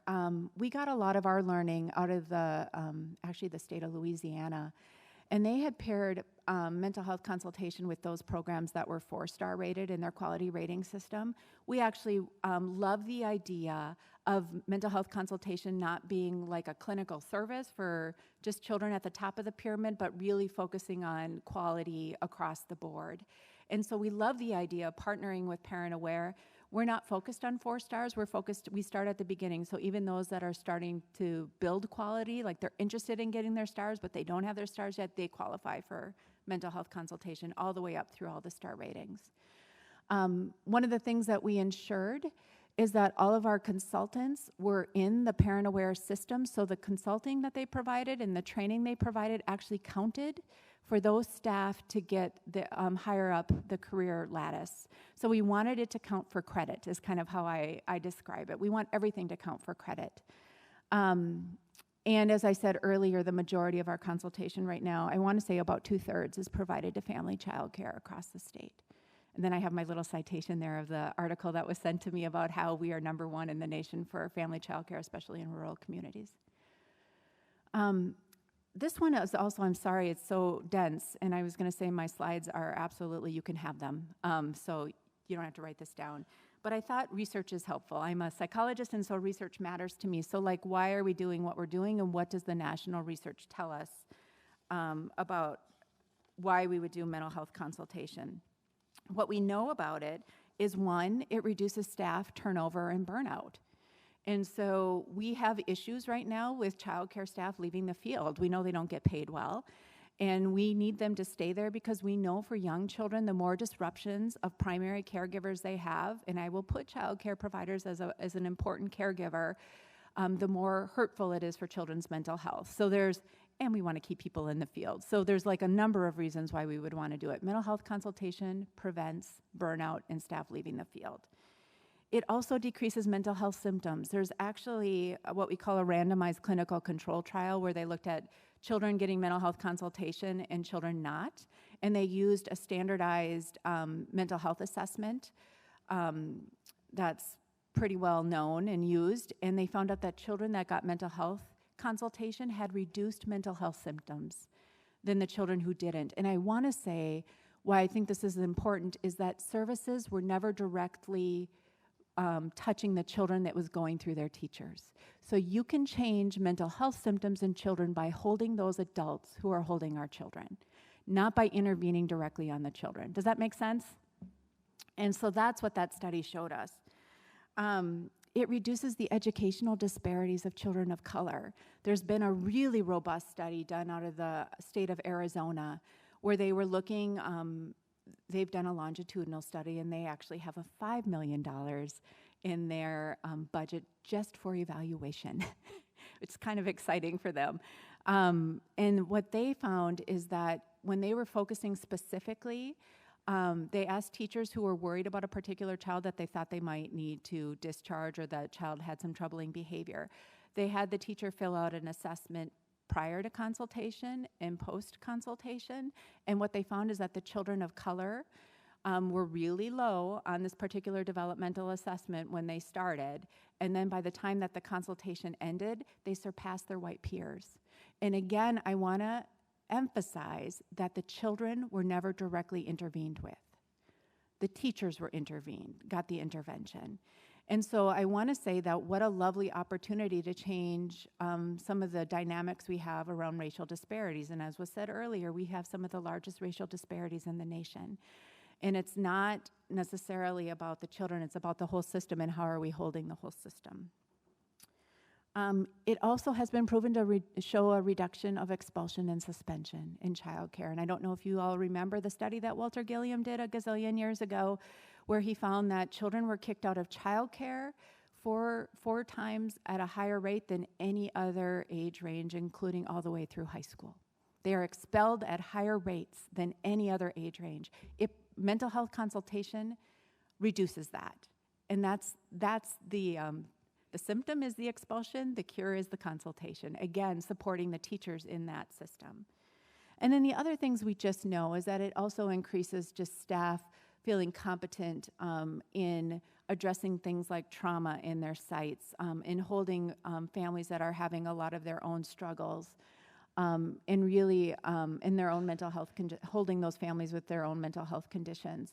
And that's kind of goes back to my first story that I told you about with the child that was running out of the classroom. It increases the staff's ability to address those more effectively. A number of years ago, maybe 2 years ago, Representative Pinto said that I should have some data around how much things cost, and so I did what he told me to do. And so this is a very non-scientific study. I will say that as a psychologist, but I did do a little query. We pay for what is called mental health day treatment for young kids, and that's when children have a mental health diagnosis and they're treated in a small group up to like 15 to 20 hours a week. And it's very expensive. And so I asked all of our early childhood mental health providers, tell me, out of your number of children you serve, how many got kicked out of childcare prior to coming to you? And they told me that there were 68 that were expelled from childcare prior to coming to them. I calculated the costs of what that was for that child in that preschool day treatment, and it's about $5 million a year for those 68 children. So just kind of to give you a sense, and I will just preface this by saying I also did preschool day treatment a number of years ago at Washburn, and 100% of my children had been kicked out of other settings prior to coming to me. It's not an unfamiliar picture. When we were paying attention to like how many children in our pilot were we actually serving over the course of 1 year and how much did it cost us, because we're again holding the entire child care system, that center or that family child care, we're impacting more children than a one child. So in our first year of our pilot, we were serving between 900 and 1,200 children, and it cost us $1 million. So I will say, preventing mental health issues by really supporting the system was much more cost effective. Thank you for that recommendation. And I actually have shared this across the nation because other places want to know, like, how are you figuring out the cost benefit? It's not very scientific, but it was a good way for us to kind of hold what did that mean for us. A couple things about our consultants. They are all licensed mental health professionals. They are under contract with me. I work for the Behavioral Health Division at the state, and we have 60 of them. I will say they do this very part-time because I also need those 60 folks to do clinical work within our bigger system as well. So they're doing it very part-time. And as an early childhood mental health professional, having the opportunity to work with systems and work with families in a mix is a much better way of keeping our people in the field as well. All of our consultants have expertise and experience and skills in early childhood development, early childhood mental health, relationship building, and motivational interviewing. And they are all required to be trained in the DC 0 to 5, which is our diagnostic process. The DC 0 to 3 was the start, and then they 0 to 3 updated the manual for diagnosing young kids. It's a lovely way of holding what different mental health perspectives look like developmentally across birth through 5. The other things that we do is all consultants are content area experts in the relationship-based professional development part as mental health consultants, meaning that this is their criteria for being a part of Parent Aware. So they have their own special designation, and they are also trainers in the Parent Aware training system. So all trainings that they provide to child cares count for those child cares to get credit, and actually the consultation counts for them as well. So part of what we've tried to do is embed ourselves in the child care system so that it would count for people and feel more valuable.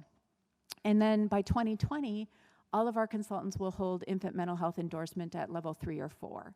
And the other reason we wanted to do that is we wanted that consultation to also count for those child care workers to get endorsed. And mental health endorsement is a specific thing that we have in our state that's held by the Minnesota Association for Children's Mental Health. And so it's a way of really increasing the competency across the systems of our workforce and making sure that what people are getting is counting for many different reasons. I hope that makes sense.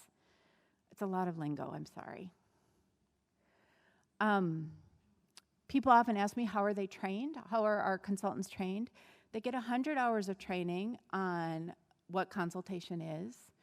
On adult learning techniques, there's specific requirements within the Parent Aware system that for you to actually qualify in the Parent Aware system as a trainer, you have to get these specific trainings, so we provide those.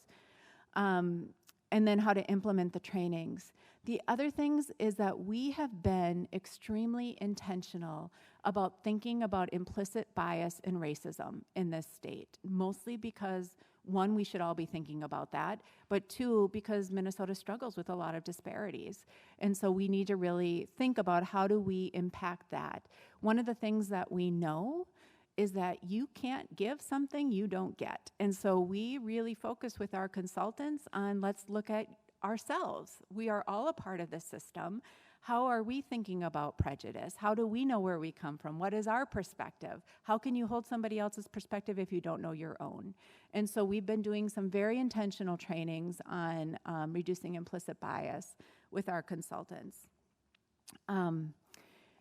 In understanding privilege and also addressing bias. The other things that we also provide within our system is all consultants receive 2 hours of small group supervision on per month on those topics and now we have 4 contracted supervisors.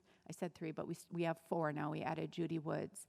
All of these supervisors then also get supervision from a national expert. Her name is Khadijah Johnston. So again, you can't give what you don't get. So all consultants get supported by supervisors, and the supervisors get supported by a national expert, which I kind of love that again. We're trying to be very thoughtful about holding the whole system and not doing it part way so we don't get the outcomes we want, I think is what I'll say about that. People ask me, where are your people? They're all throughout the state. They're under contract through my division under me, and we have 26 agencies, and two of those are tribal nations that are doing mental health consultation with us.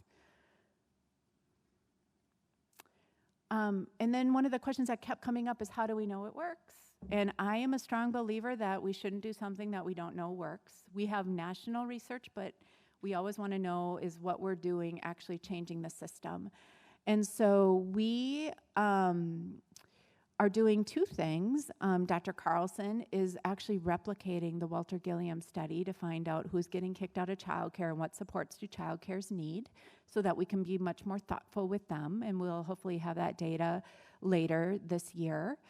And then now that we have a more formal partnership with our childcare division, we are building a pretty robust evaluation system where we are going to focus on 4 specific measures. One of them is Walter Gilliam's questionnaire about expulsion, and it has a high correlation. When teachers are thinking about a particular child, there's a high correlation to that child actually getting kicked out of childcare. So we're doing that pre and post. We are also using the Maslach burnout scale for teachers. If you guys are not familiar with it, you can check it out. All of these are things that you can check out by yourself. And what I like about the Maslach burnout scale is actually there's different versions of it. There's versions of it for human services workers. There's versions of it for healthcare. There's versions of it for students. So if we were to ever expand mental health consultation, we could compare apples to apples as opposed to apples to oranges. And we're going to do this pre and post, before and after consultation. We're going to be using the Harvard implicit bias scale to really look at implicit bias pre and post, and I'll tell you what that looks like. And again, you can do it yourself.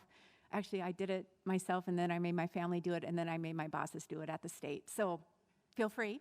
But they actually came out with a new version. They pair Black children with white children, and there's positive and negative words, and you type really fast to see how you associate them. It's free. You can go ahead and do that yourself. The one that most of us have taken has adult faces, but I'm super excited that they have child faces, because that's what we're talking about with bias, is children. And then Walter Gilliam just recently came out with this particular evaluation called the Climate of Healthy Interactions for Learning and Development. Early childhood, we love a good acronym. It's called the CHILD. And we're getting trained by Yale this summer on it, and it looks at teacher-teacher relationships, teacher-child relationships. We asked to put in teacher-parent relationships as well, so we're going to be piloting that with them, and we'll do that pre and post, and actually the consultant fills that out, and it's a standardized, validated tool. So we have 4 big tools that we're going to use pre-consultation and post-consultation. And I'm hoping... and I should say, and we're in the process of contracting with an evaluator to help us understand what the data means. So it's one thing to collect data, it's another thing to analyze it. And I'm hoping that we'll start having reports next fiscal year to understand how we're impacting mental health consultation, or how mental health consultation is impacting the systems we're working with. So our next steps, as I said, we're in the process of expanding consultation to our quality coaches, which are in the Parent Aware system. And we've been thinking, though we haven't done anything, so please don't think that we've started this. We've been thinking about how to expand it to all childcare coaches so everybody can feel held and supported.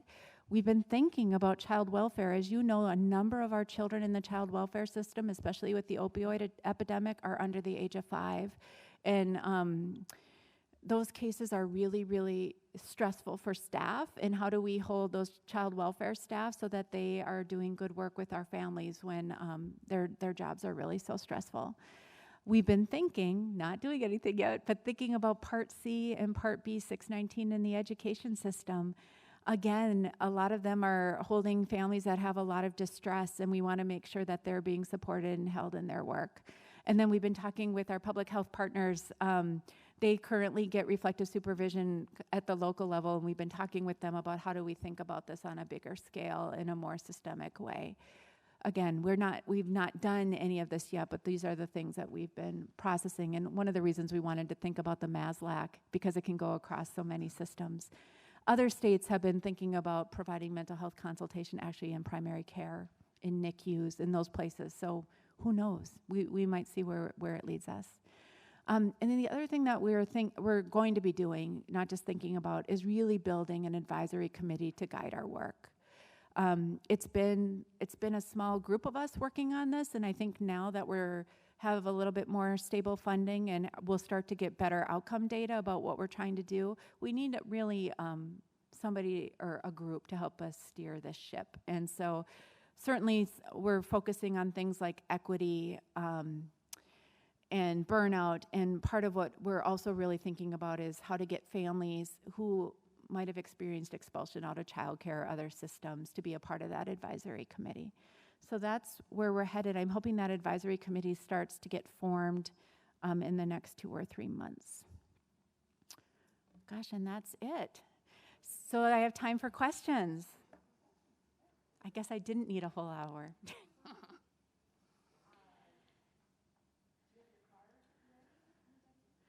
And I will say I am a state employee, so I may not be able to answer all of your questions. They might have to get vetted by my administration. I'm just saying that out loud. Okay, thank you. Thank you. Thank you. Let's thank Catherine here. First of all, Okay, there's a hand at the back. So, Kath, go ahead. Carly, do you want to send her a representative? I'm sorry.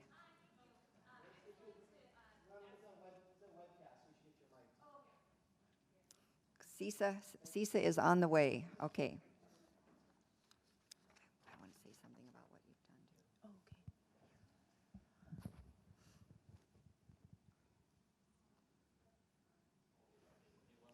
It is, okay, there we go. Thank you. I appreciate the presentation, all that information. It was really helpful. We actually had a proposal in the House this year to ban preschool suspension and expulsions. And I wasn't sure if that was something that you were aware of, it was something that you had been a part of the conversation, and kind of maybe how we can, whether or not we move forward with a ban, which did not go through in the education bill this year.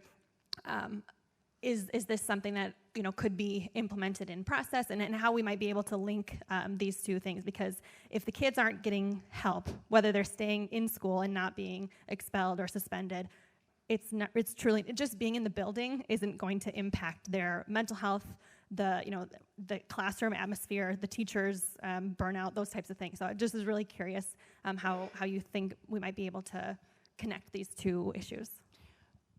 So I can kind of answer this question. I would say nationwide, many states are putting forward legislation around suspension and expulsions in childcare.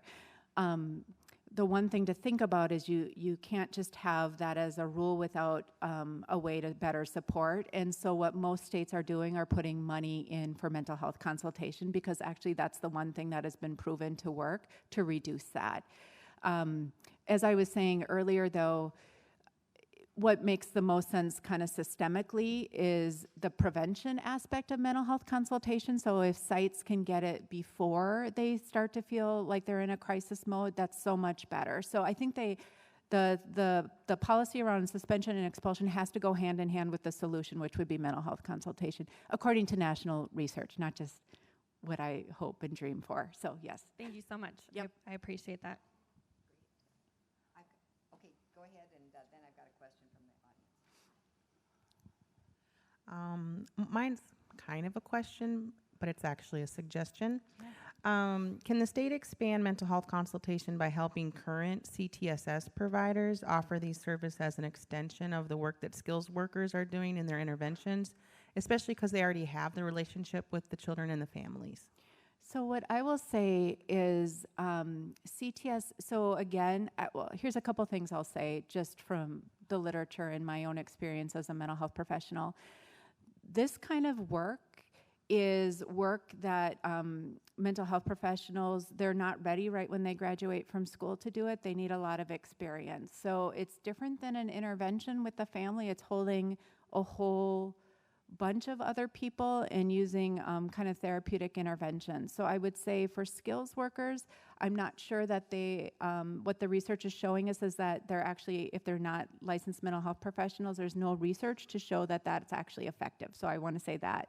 The other thing though, where I think skills workers are very effective is that when we do have children that have mental health concerns, oftentimes they might go into settings to better support that child there.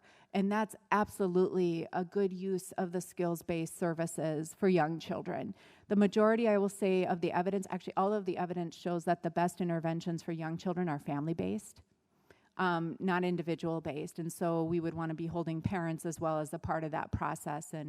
But skills work is very effective, like in a childcare setting or a school setting when the child is having a hard time regulating. That's a good use. Correct, but that's where the skills-based would be most effective, I think. Okay, I'm gonna just inject here, and then we'll get back to you. Building on the question about preschool expulsions, are you working with school-based programs including preschool or only childcare? Right now, we're working with childcare. Okay. All right. The Home Visiting Coalition has worked with Michelle Fallon, one of your team leaders, to provide consultation with home visitors in Minnesota.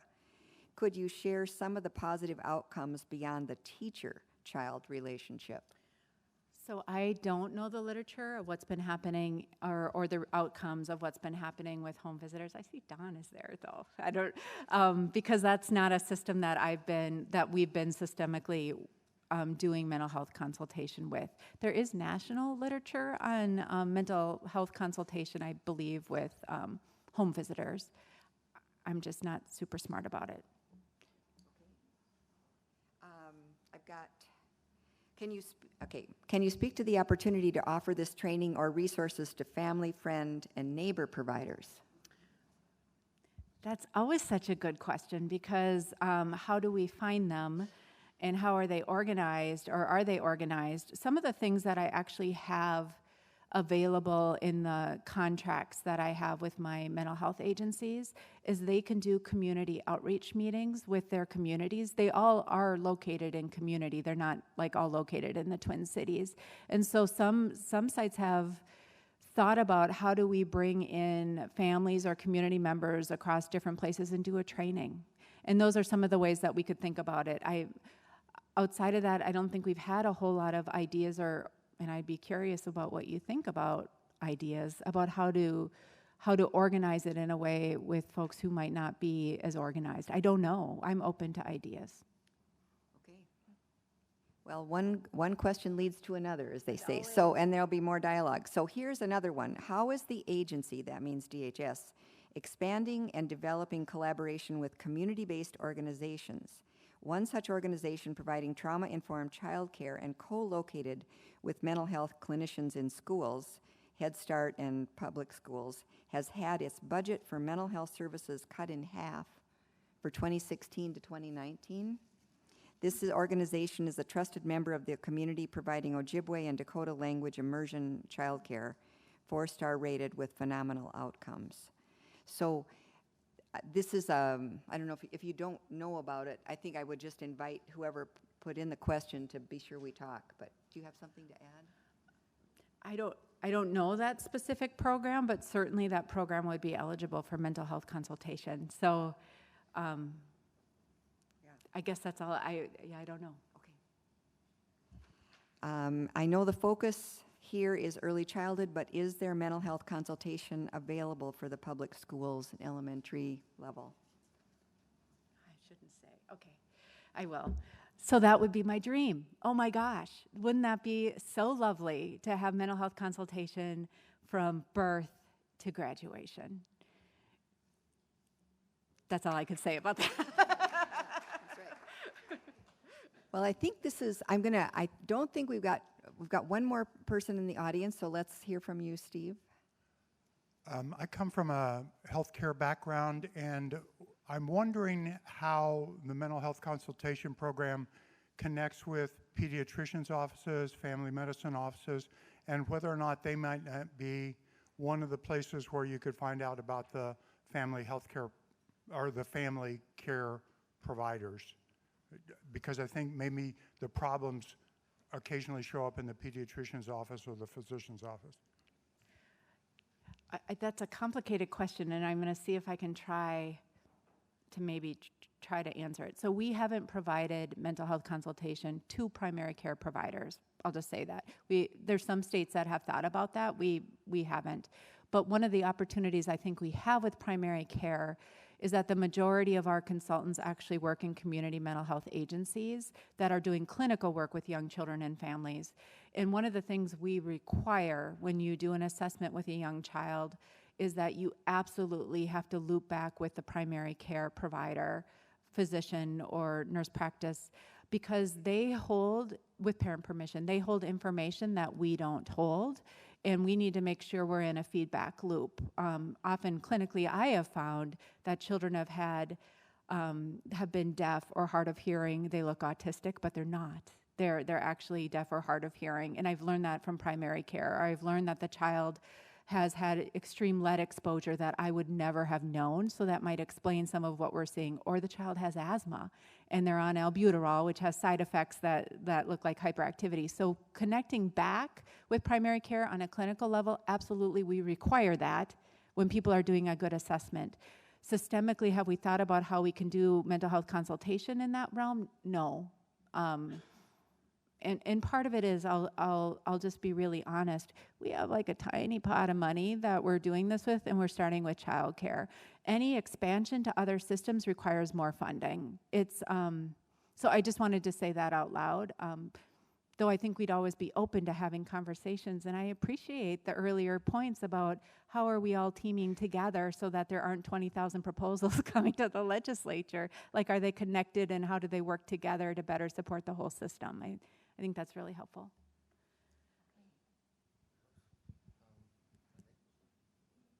I had actually just wanted to make an observation related to that, and going back to the question asked by Representative Katiz-Watun by Carly about the proposal for preschool expulsions and to prohibit that.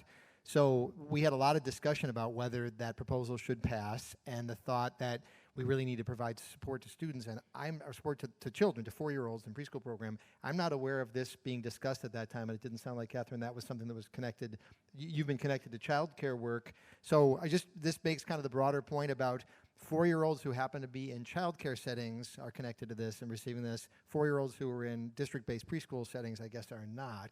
And we had the discussion of the legislature about the 4-year-olds in preschool settings and what should happen, expulsion, et cetera, and yet completely missed this whole discussion that's happening about 4-year-olds in child care and a method to prevent expulsions. So just making the point about connecting the dots, and all of us doing it, including me. I was just really reflecting on that there's this whole thing going on, and at the same time there's that whole debate about expulsion of preschoolers and no connection being made between them. So we all just need to keep our eyes open.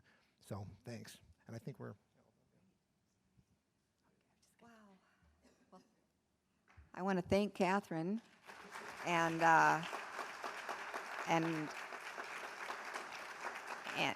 also use this as an example of infrastructure development applying a developmental lens.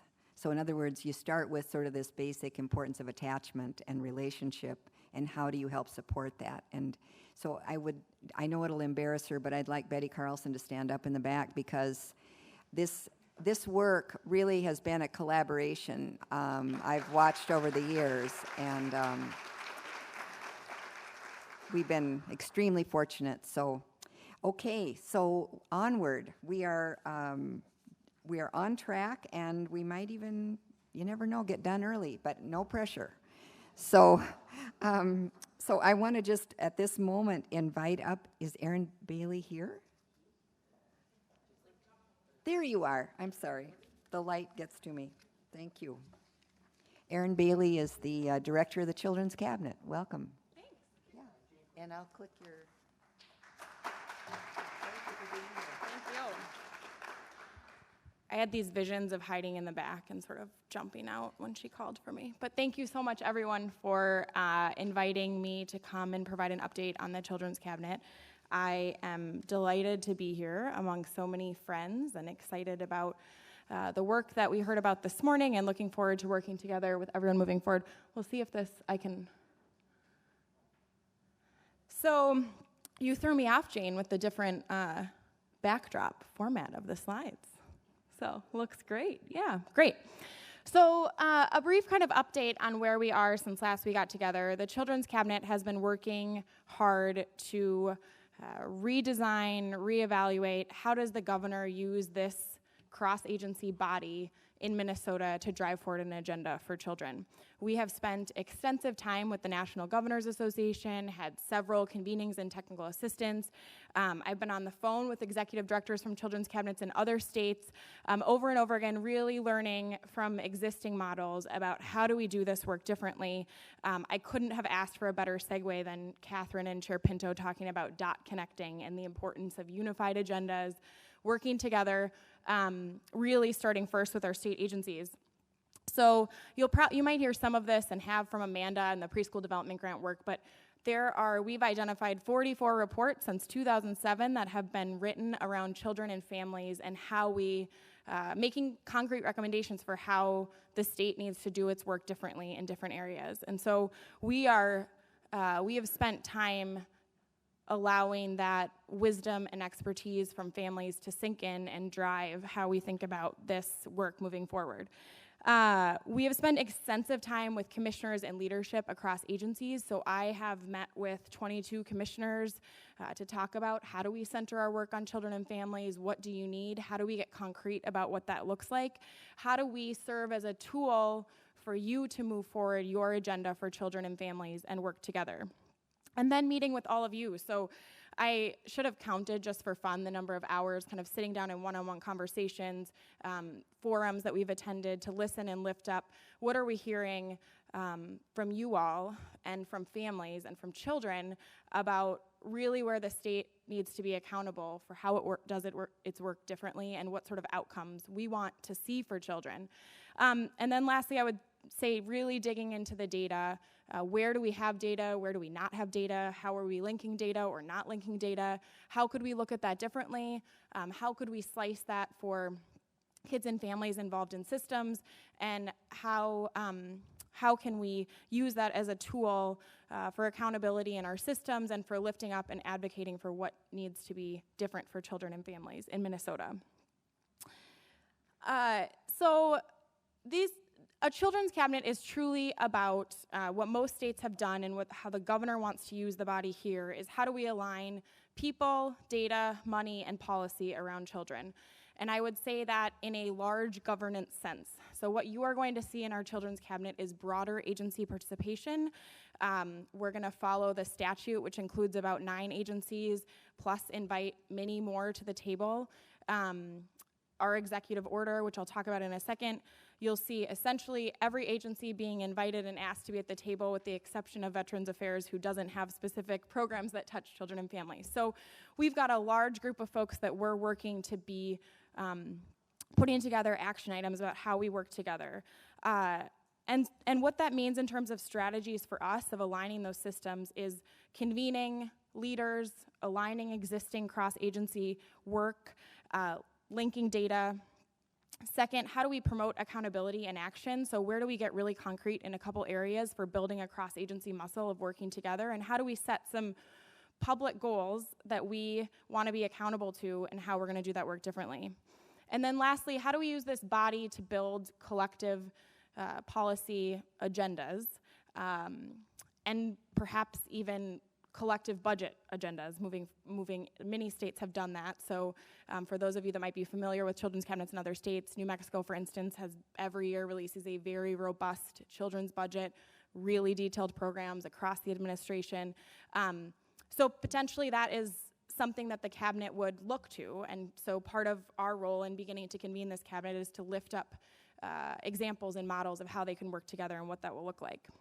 And then how do we build strategies for public-private collaboration? I would say I have heard loud and clear from many of you in this room and leaders in this field, and I use that term kind of in the big sense in terms of in areas of healthcare and early education and housing, and many folks that are thinking of economic security around children and families, a desire to be really create space for us to be working together and align our work. What would a Minnesota plan for children look like? And so I think that is a vision that I'm hopeful down the road that we can work on collectively together, and that beginning to launch the Children's Cabinet will create space to do that work. So the governor has said his vision is to make Minnesota the best state to raise children, the best state for all children to grow up in the nation.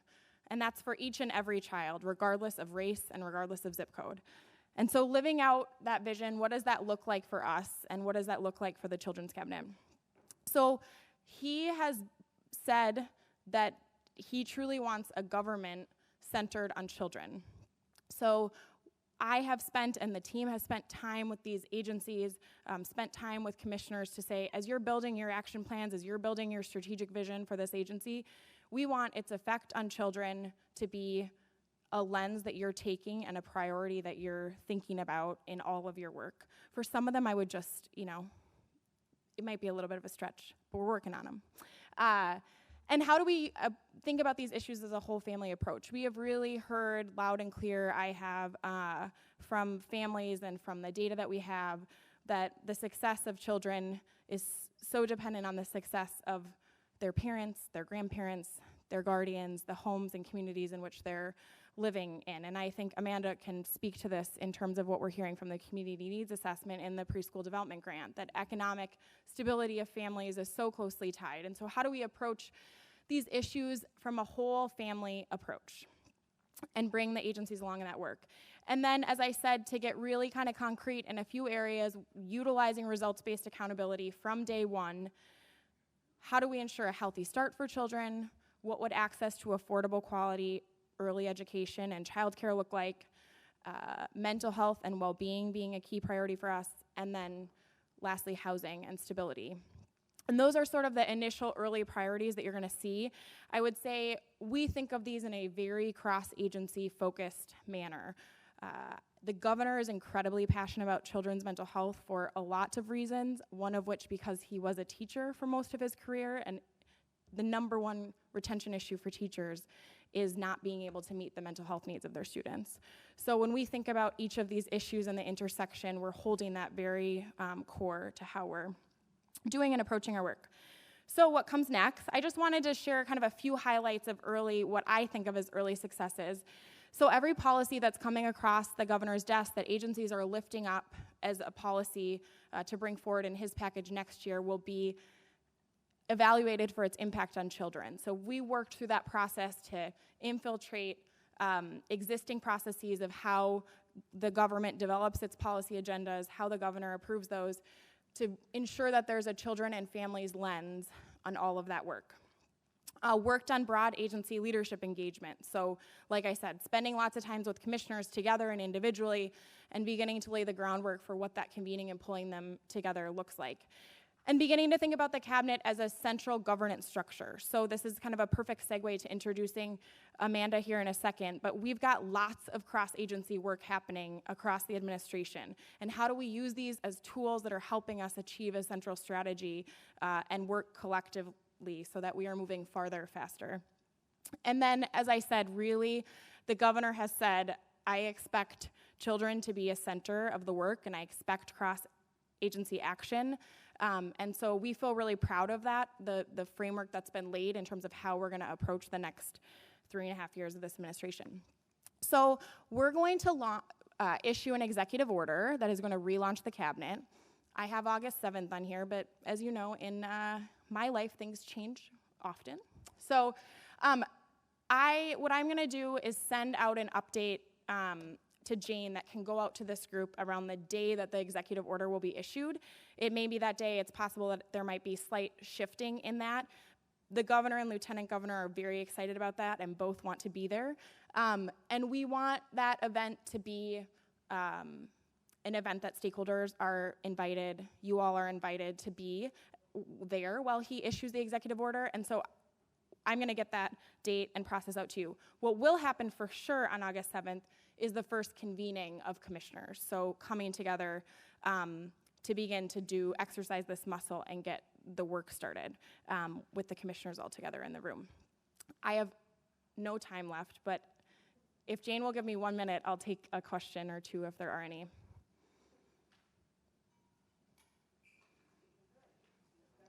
No.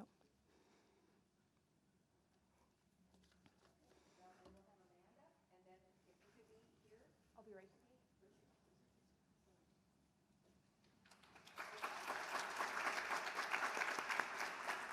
Very exciting. Amanda Varley from Department of Ed. We welcome you. And the Preschool Development Grant. Thank you. Thank you, Jane. So when Jane invited me to speak, I said, well, we don't quite have results yet. So this is more of a process update on the Preschool Development Grant. So I was here last time we all convened and gave an overview of the grant. So I'm just going to spend a minute giving an overview and then talk about kind of where we are in the process with the grant.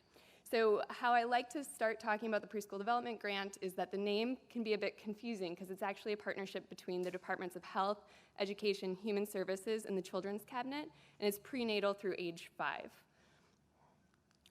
So the overall goal of the grant is to coordinate and align our early childhood systems. So that's why, Erin kind of teed me up well on this as one tool to be supporting the work of the Children's Cabinet, and really nice timing with that.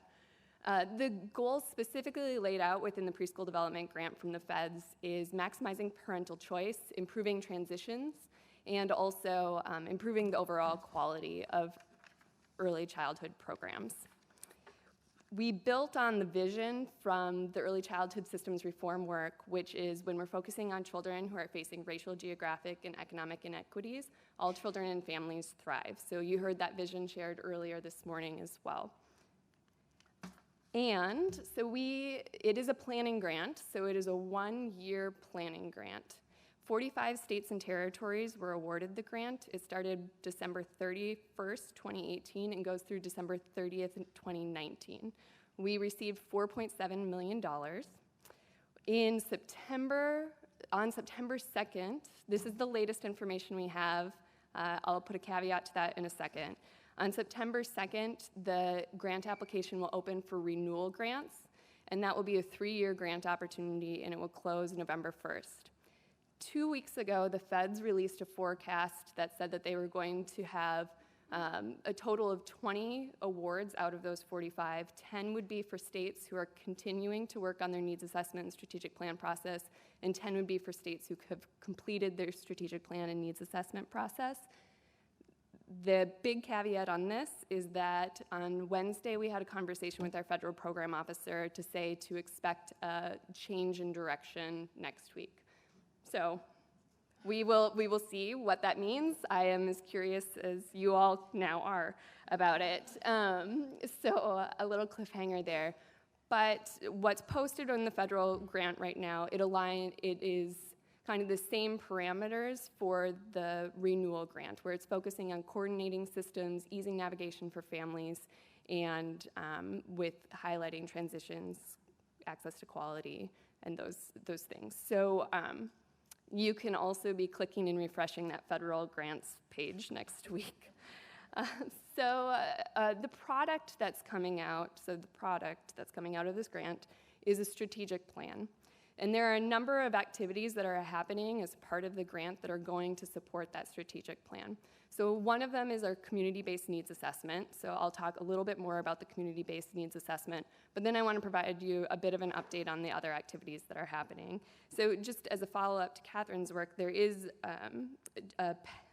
work that's happening with the Child Care Division on a path for practitioners to become endorsed through the Michigan Infant Mental Health Association.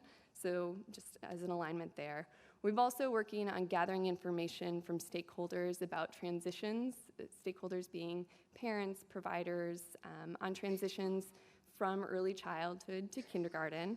There's work with multilingual learners, and so parent interviews are about to start to talk about parents' priorities and decision-making processes as they think about language development for their children, how they're accessing programs, all of that. There's work right now we have contractors working on embedding trauma-informed care, multilingual learners, and cultural responsibility within our knowledge and competency framework, and there's additional work that's happening as part of the workforce as well. And there is work on effective communication strategies with parents. And interviews and focus groups are taking place with that right now. So there are a number of different activities that are going towards the strategic plan. This is highlighting our process for the community-based needs assessment. So we've worked with 10 different community grantees throughout the state who have done an incredible job reaching out to their communities to gather input and really focusing on, aligning with that vision of parent voice, people of color, greater Minnesota, and low income. And we have gathered that information, started to make sense of it, lift up themes with our planning advisory committee, and then in 2 weeks, we'll have those themes sorted out, and they'll be going back out to the communities to say, did we hear you right? Does this reflect your values? And then help us prioritize these themes. Come back, make sense of it again, and then work on that strategic plan. So they did such a tremendous job that we are now swimming in data. So I know you all have probably experienced this where you have so much information that you're analyzing. So these are preliminary numbers, but there was at least 84 meetings in 34 communities, all 11 tribal nations, over 100 participants. So far it's looking like it was mostly parents, but we also understand that they're wearing multiple hats. So a lot of childcare providers were also parents. State did 12 listening sessions with different task forces and councils. I recognize many of your faces from a lot of those sessions. A couple of you were in multiple councils, so I thank you. And like I said, that next round is going to take place between July 29th and August 22nd. We heard loud and clear from our community partners that it's summer in Minnesota. Getting people to show up at meetings is, it's a little hit or miss. So we're also going to have some sort of online virtual option to provide feedback as well. And like Erin mentioned, there are 44 reports and existing needs assessments that state staff is working to review to also inform that strategic plan. So look for our webpage for more information on the next round of engagement. And then a project I wanted to highlight that has been mentioned adjacently a couple of times today is responding to those Office of Legislative Auditor, a couple of the recommendations within there specifically about data use. So there is work within the grant exploring data sharing and a common identifier. And the objective of the group is really to optimize data sharing so that early childhood services are better coordinated and burdens are reduced for children, families, and I will also add frontline workers. And so right now in that process, we're doing stakeholder interviews, and then we'll be with counties, nonprofits, schools, Head Starts, and then there'll be recommendations for legal review and also review on what technical capabilities would be needed to make this happen. And I will just highlight that data privacy is absolutely central to this work, and we're approaching it with a lot of integrity to that goal. Finally, I just want to include a save the date. So one of the projects out of the grant is a training about implicit bias and how implicit bias impacts, it's a barrier to reaching all children. And so there'll be 2 different sessions, one on November 18th, which is focused for attendees who are making policy, program, and funding decisions that impact children and families, and then November 19th through 20th for those who are working directly with providers, children, and families. So more information coming there. And then here is the web page, and I'll just leave it there, and my email address and our website. So, thank you.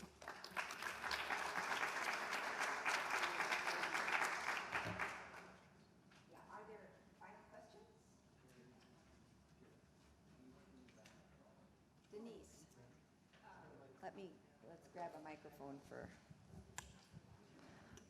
Yes, our cards are, we won't worry. Right. Denise, go ahead. I was just curious if there was a relationship between your community planning process and the Community Solutions Fund planning process, which I know is working in communities to look at community-based ideas coming out of those communities. Is there a connection?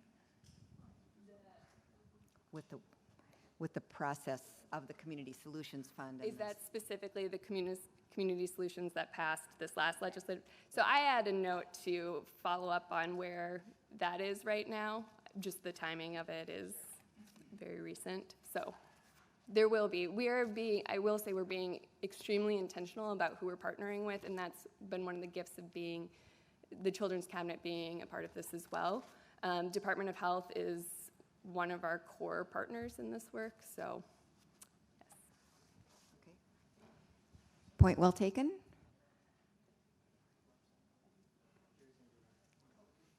Oh, here. Okay. I just wanted to build off the comment that was, or the question that was posed by the gentleman earlier about the involvement of healthcare in these conversations, and I'm going to keep banging that drum because when we look at where we really interact the most with our children and families, the healthcare setting is one of the places we are capturing close to 100% of the families. If we knocked out childcare settings, we'd probably only hit about 50% of families, and particularly when we're looking at the families that are at most risk, if we are only focusing on those areas, we're going to be missing many of those. And so, particularly in this, the last program where it talks about specifically in the goals or the mission of child born healthy, wondering what, if any, engagement's been done with healthcare systems and how they can engage in this work, particularly around, I guess, the specific topic would be the data sharing and those systems, but other opportunities to better engage our healthcare systems.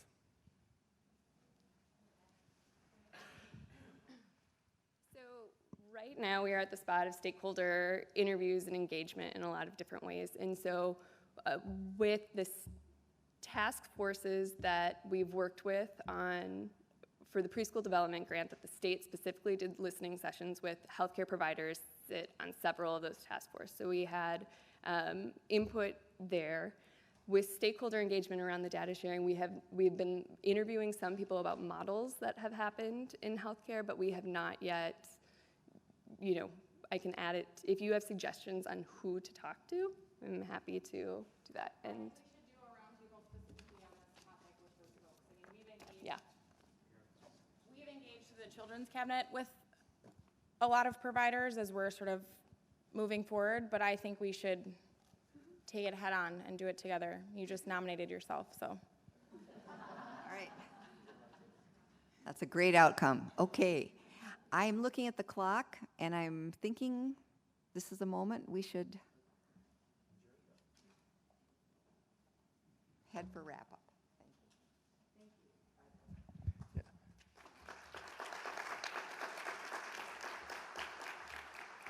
Actually, I'm just going to be very brief. I want to thank everybody for coming. I'm excited about what I'm hearing here. I think we've got something to continue to build on, and just all of the input. I mean, this was a real fire hose today. So, and I think that's good. So thank you, as I say, and looking forward to seeing you in October. And I want to thank, if you'll indulge me for just a minute, would all the elders for infants please stand, and if we can please thank them as a co-host and the work that they've done. Anybody in that group? There's several, and there's more as well, I know. I also want to thank my constituent, Dr. Chris Subramanian, who is not only a pediatrician, he's also a microphone delivery person as well. and we're so grateful to have his help and all the volunteers that we have. And then in particular, we've had a person who's been coordinating this work. So this is all volunteer done. A lot of my constituents, then working with the School of Social Work, which we're so grateful to. And then one of my constituents who's been involved in this work from the beginning, has been coordinating things, is Jessica Griffith. And she will be, so Jessica, here she is, if we can applaud her. Jessica is starting law school in the fall, and we'll be moving on from doing this work. And we actually have a couple of items, again, if you'll indulge. Jane, anything that we want to say about this at all? Let me hear. Well, we were going to give you a complimentary set of time cards, but because you make us look good. But we really thank you, Jessica. You've held us so well, and these are little tools of the trade for law school. So we just wish you the best in your new chapter. So we're going to miss you. Thank you. Thank you. Thank you. Yeah. So. Well, we're so grateful to Jessica and everybody. There were frustrations coming out of the sessions. There were great successes coming out of this legislative session. We have a new administration we're really excited about, and we just need to keep on working together. And so October 21st, I think, is the next one, correct? And then I think we have a date in January as well. I can't remember that date, but we'll send it out. And please, let's continue to figure out how we can collaborate more effectively for the youngest Minnesotans. Thank you, thank you, thank you, everybody. Good stuff. Thanks. And thanks those who joined us on the webcast. Thank you so much.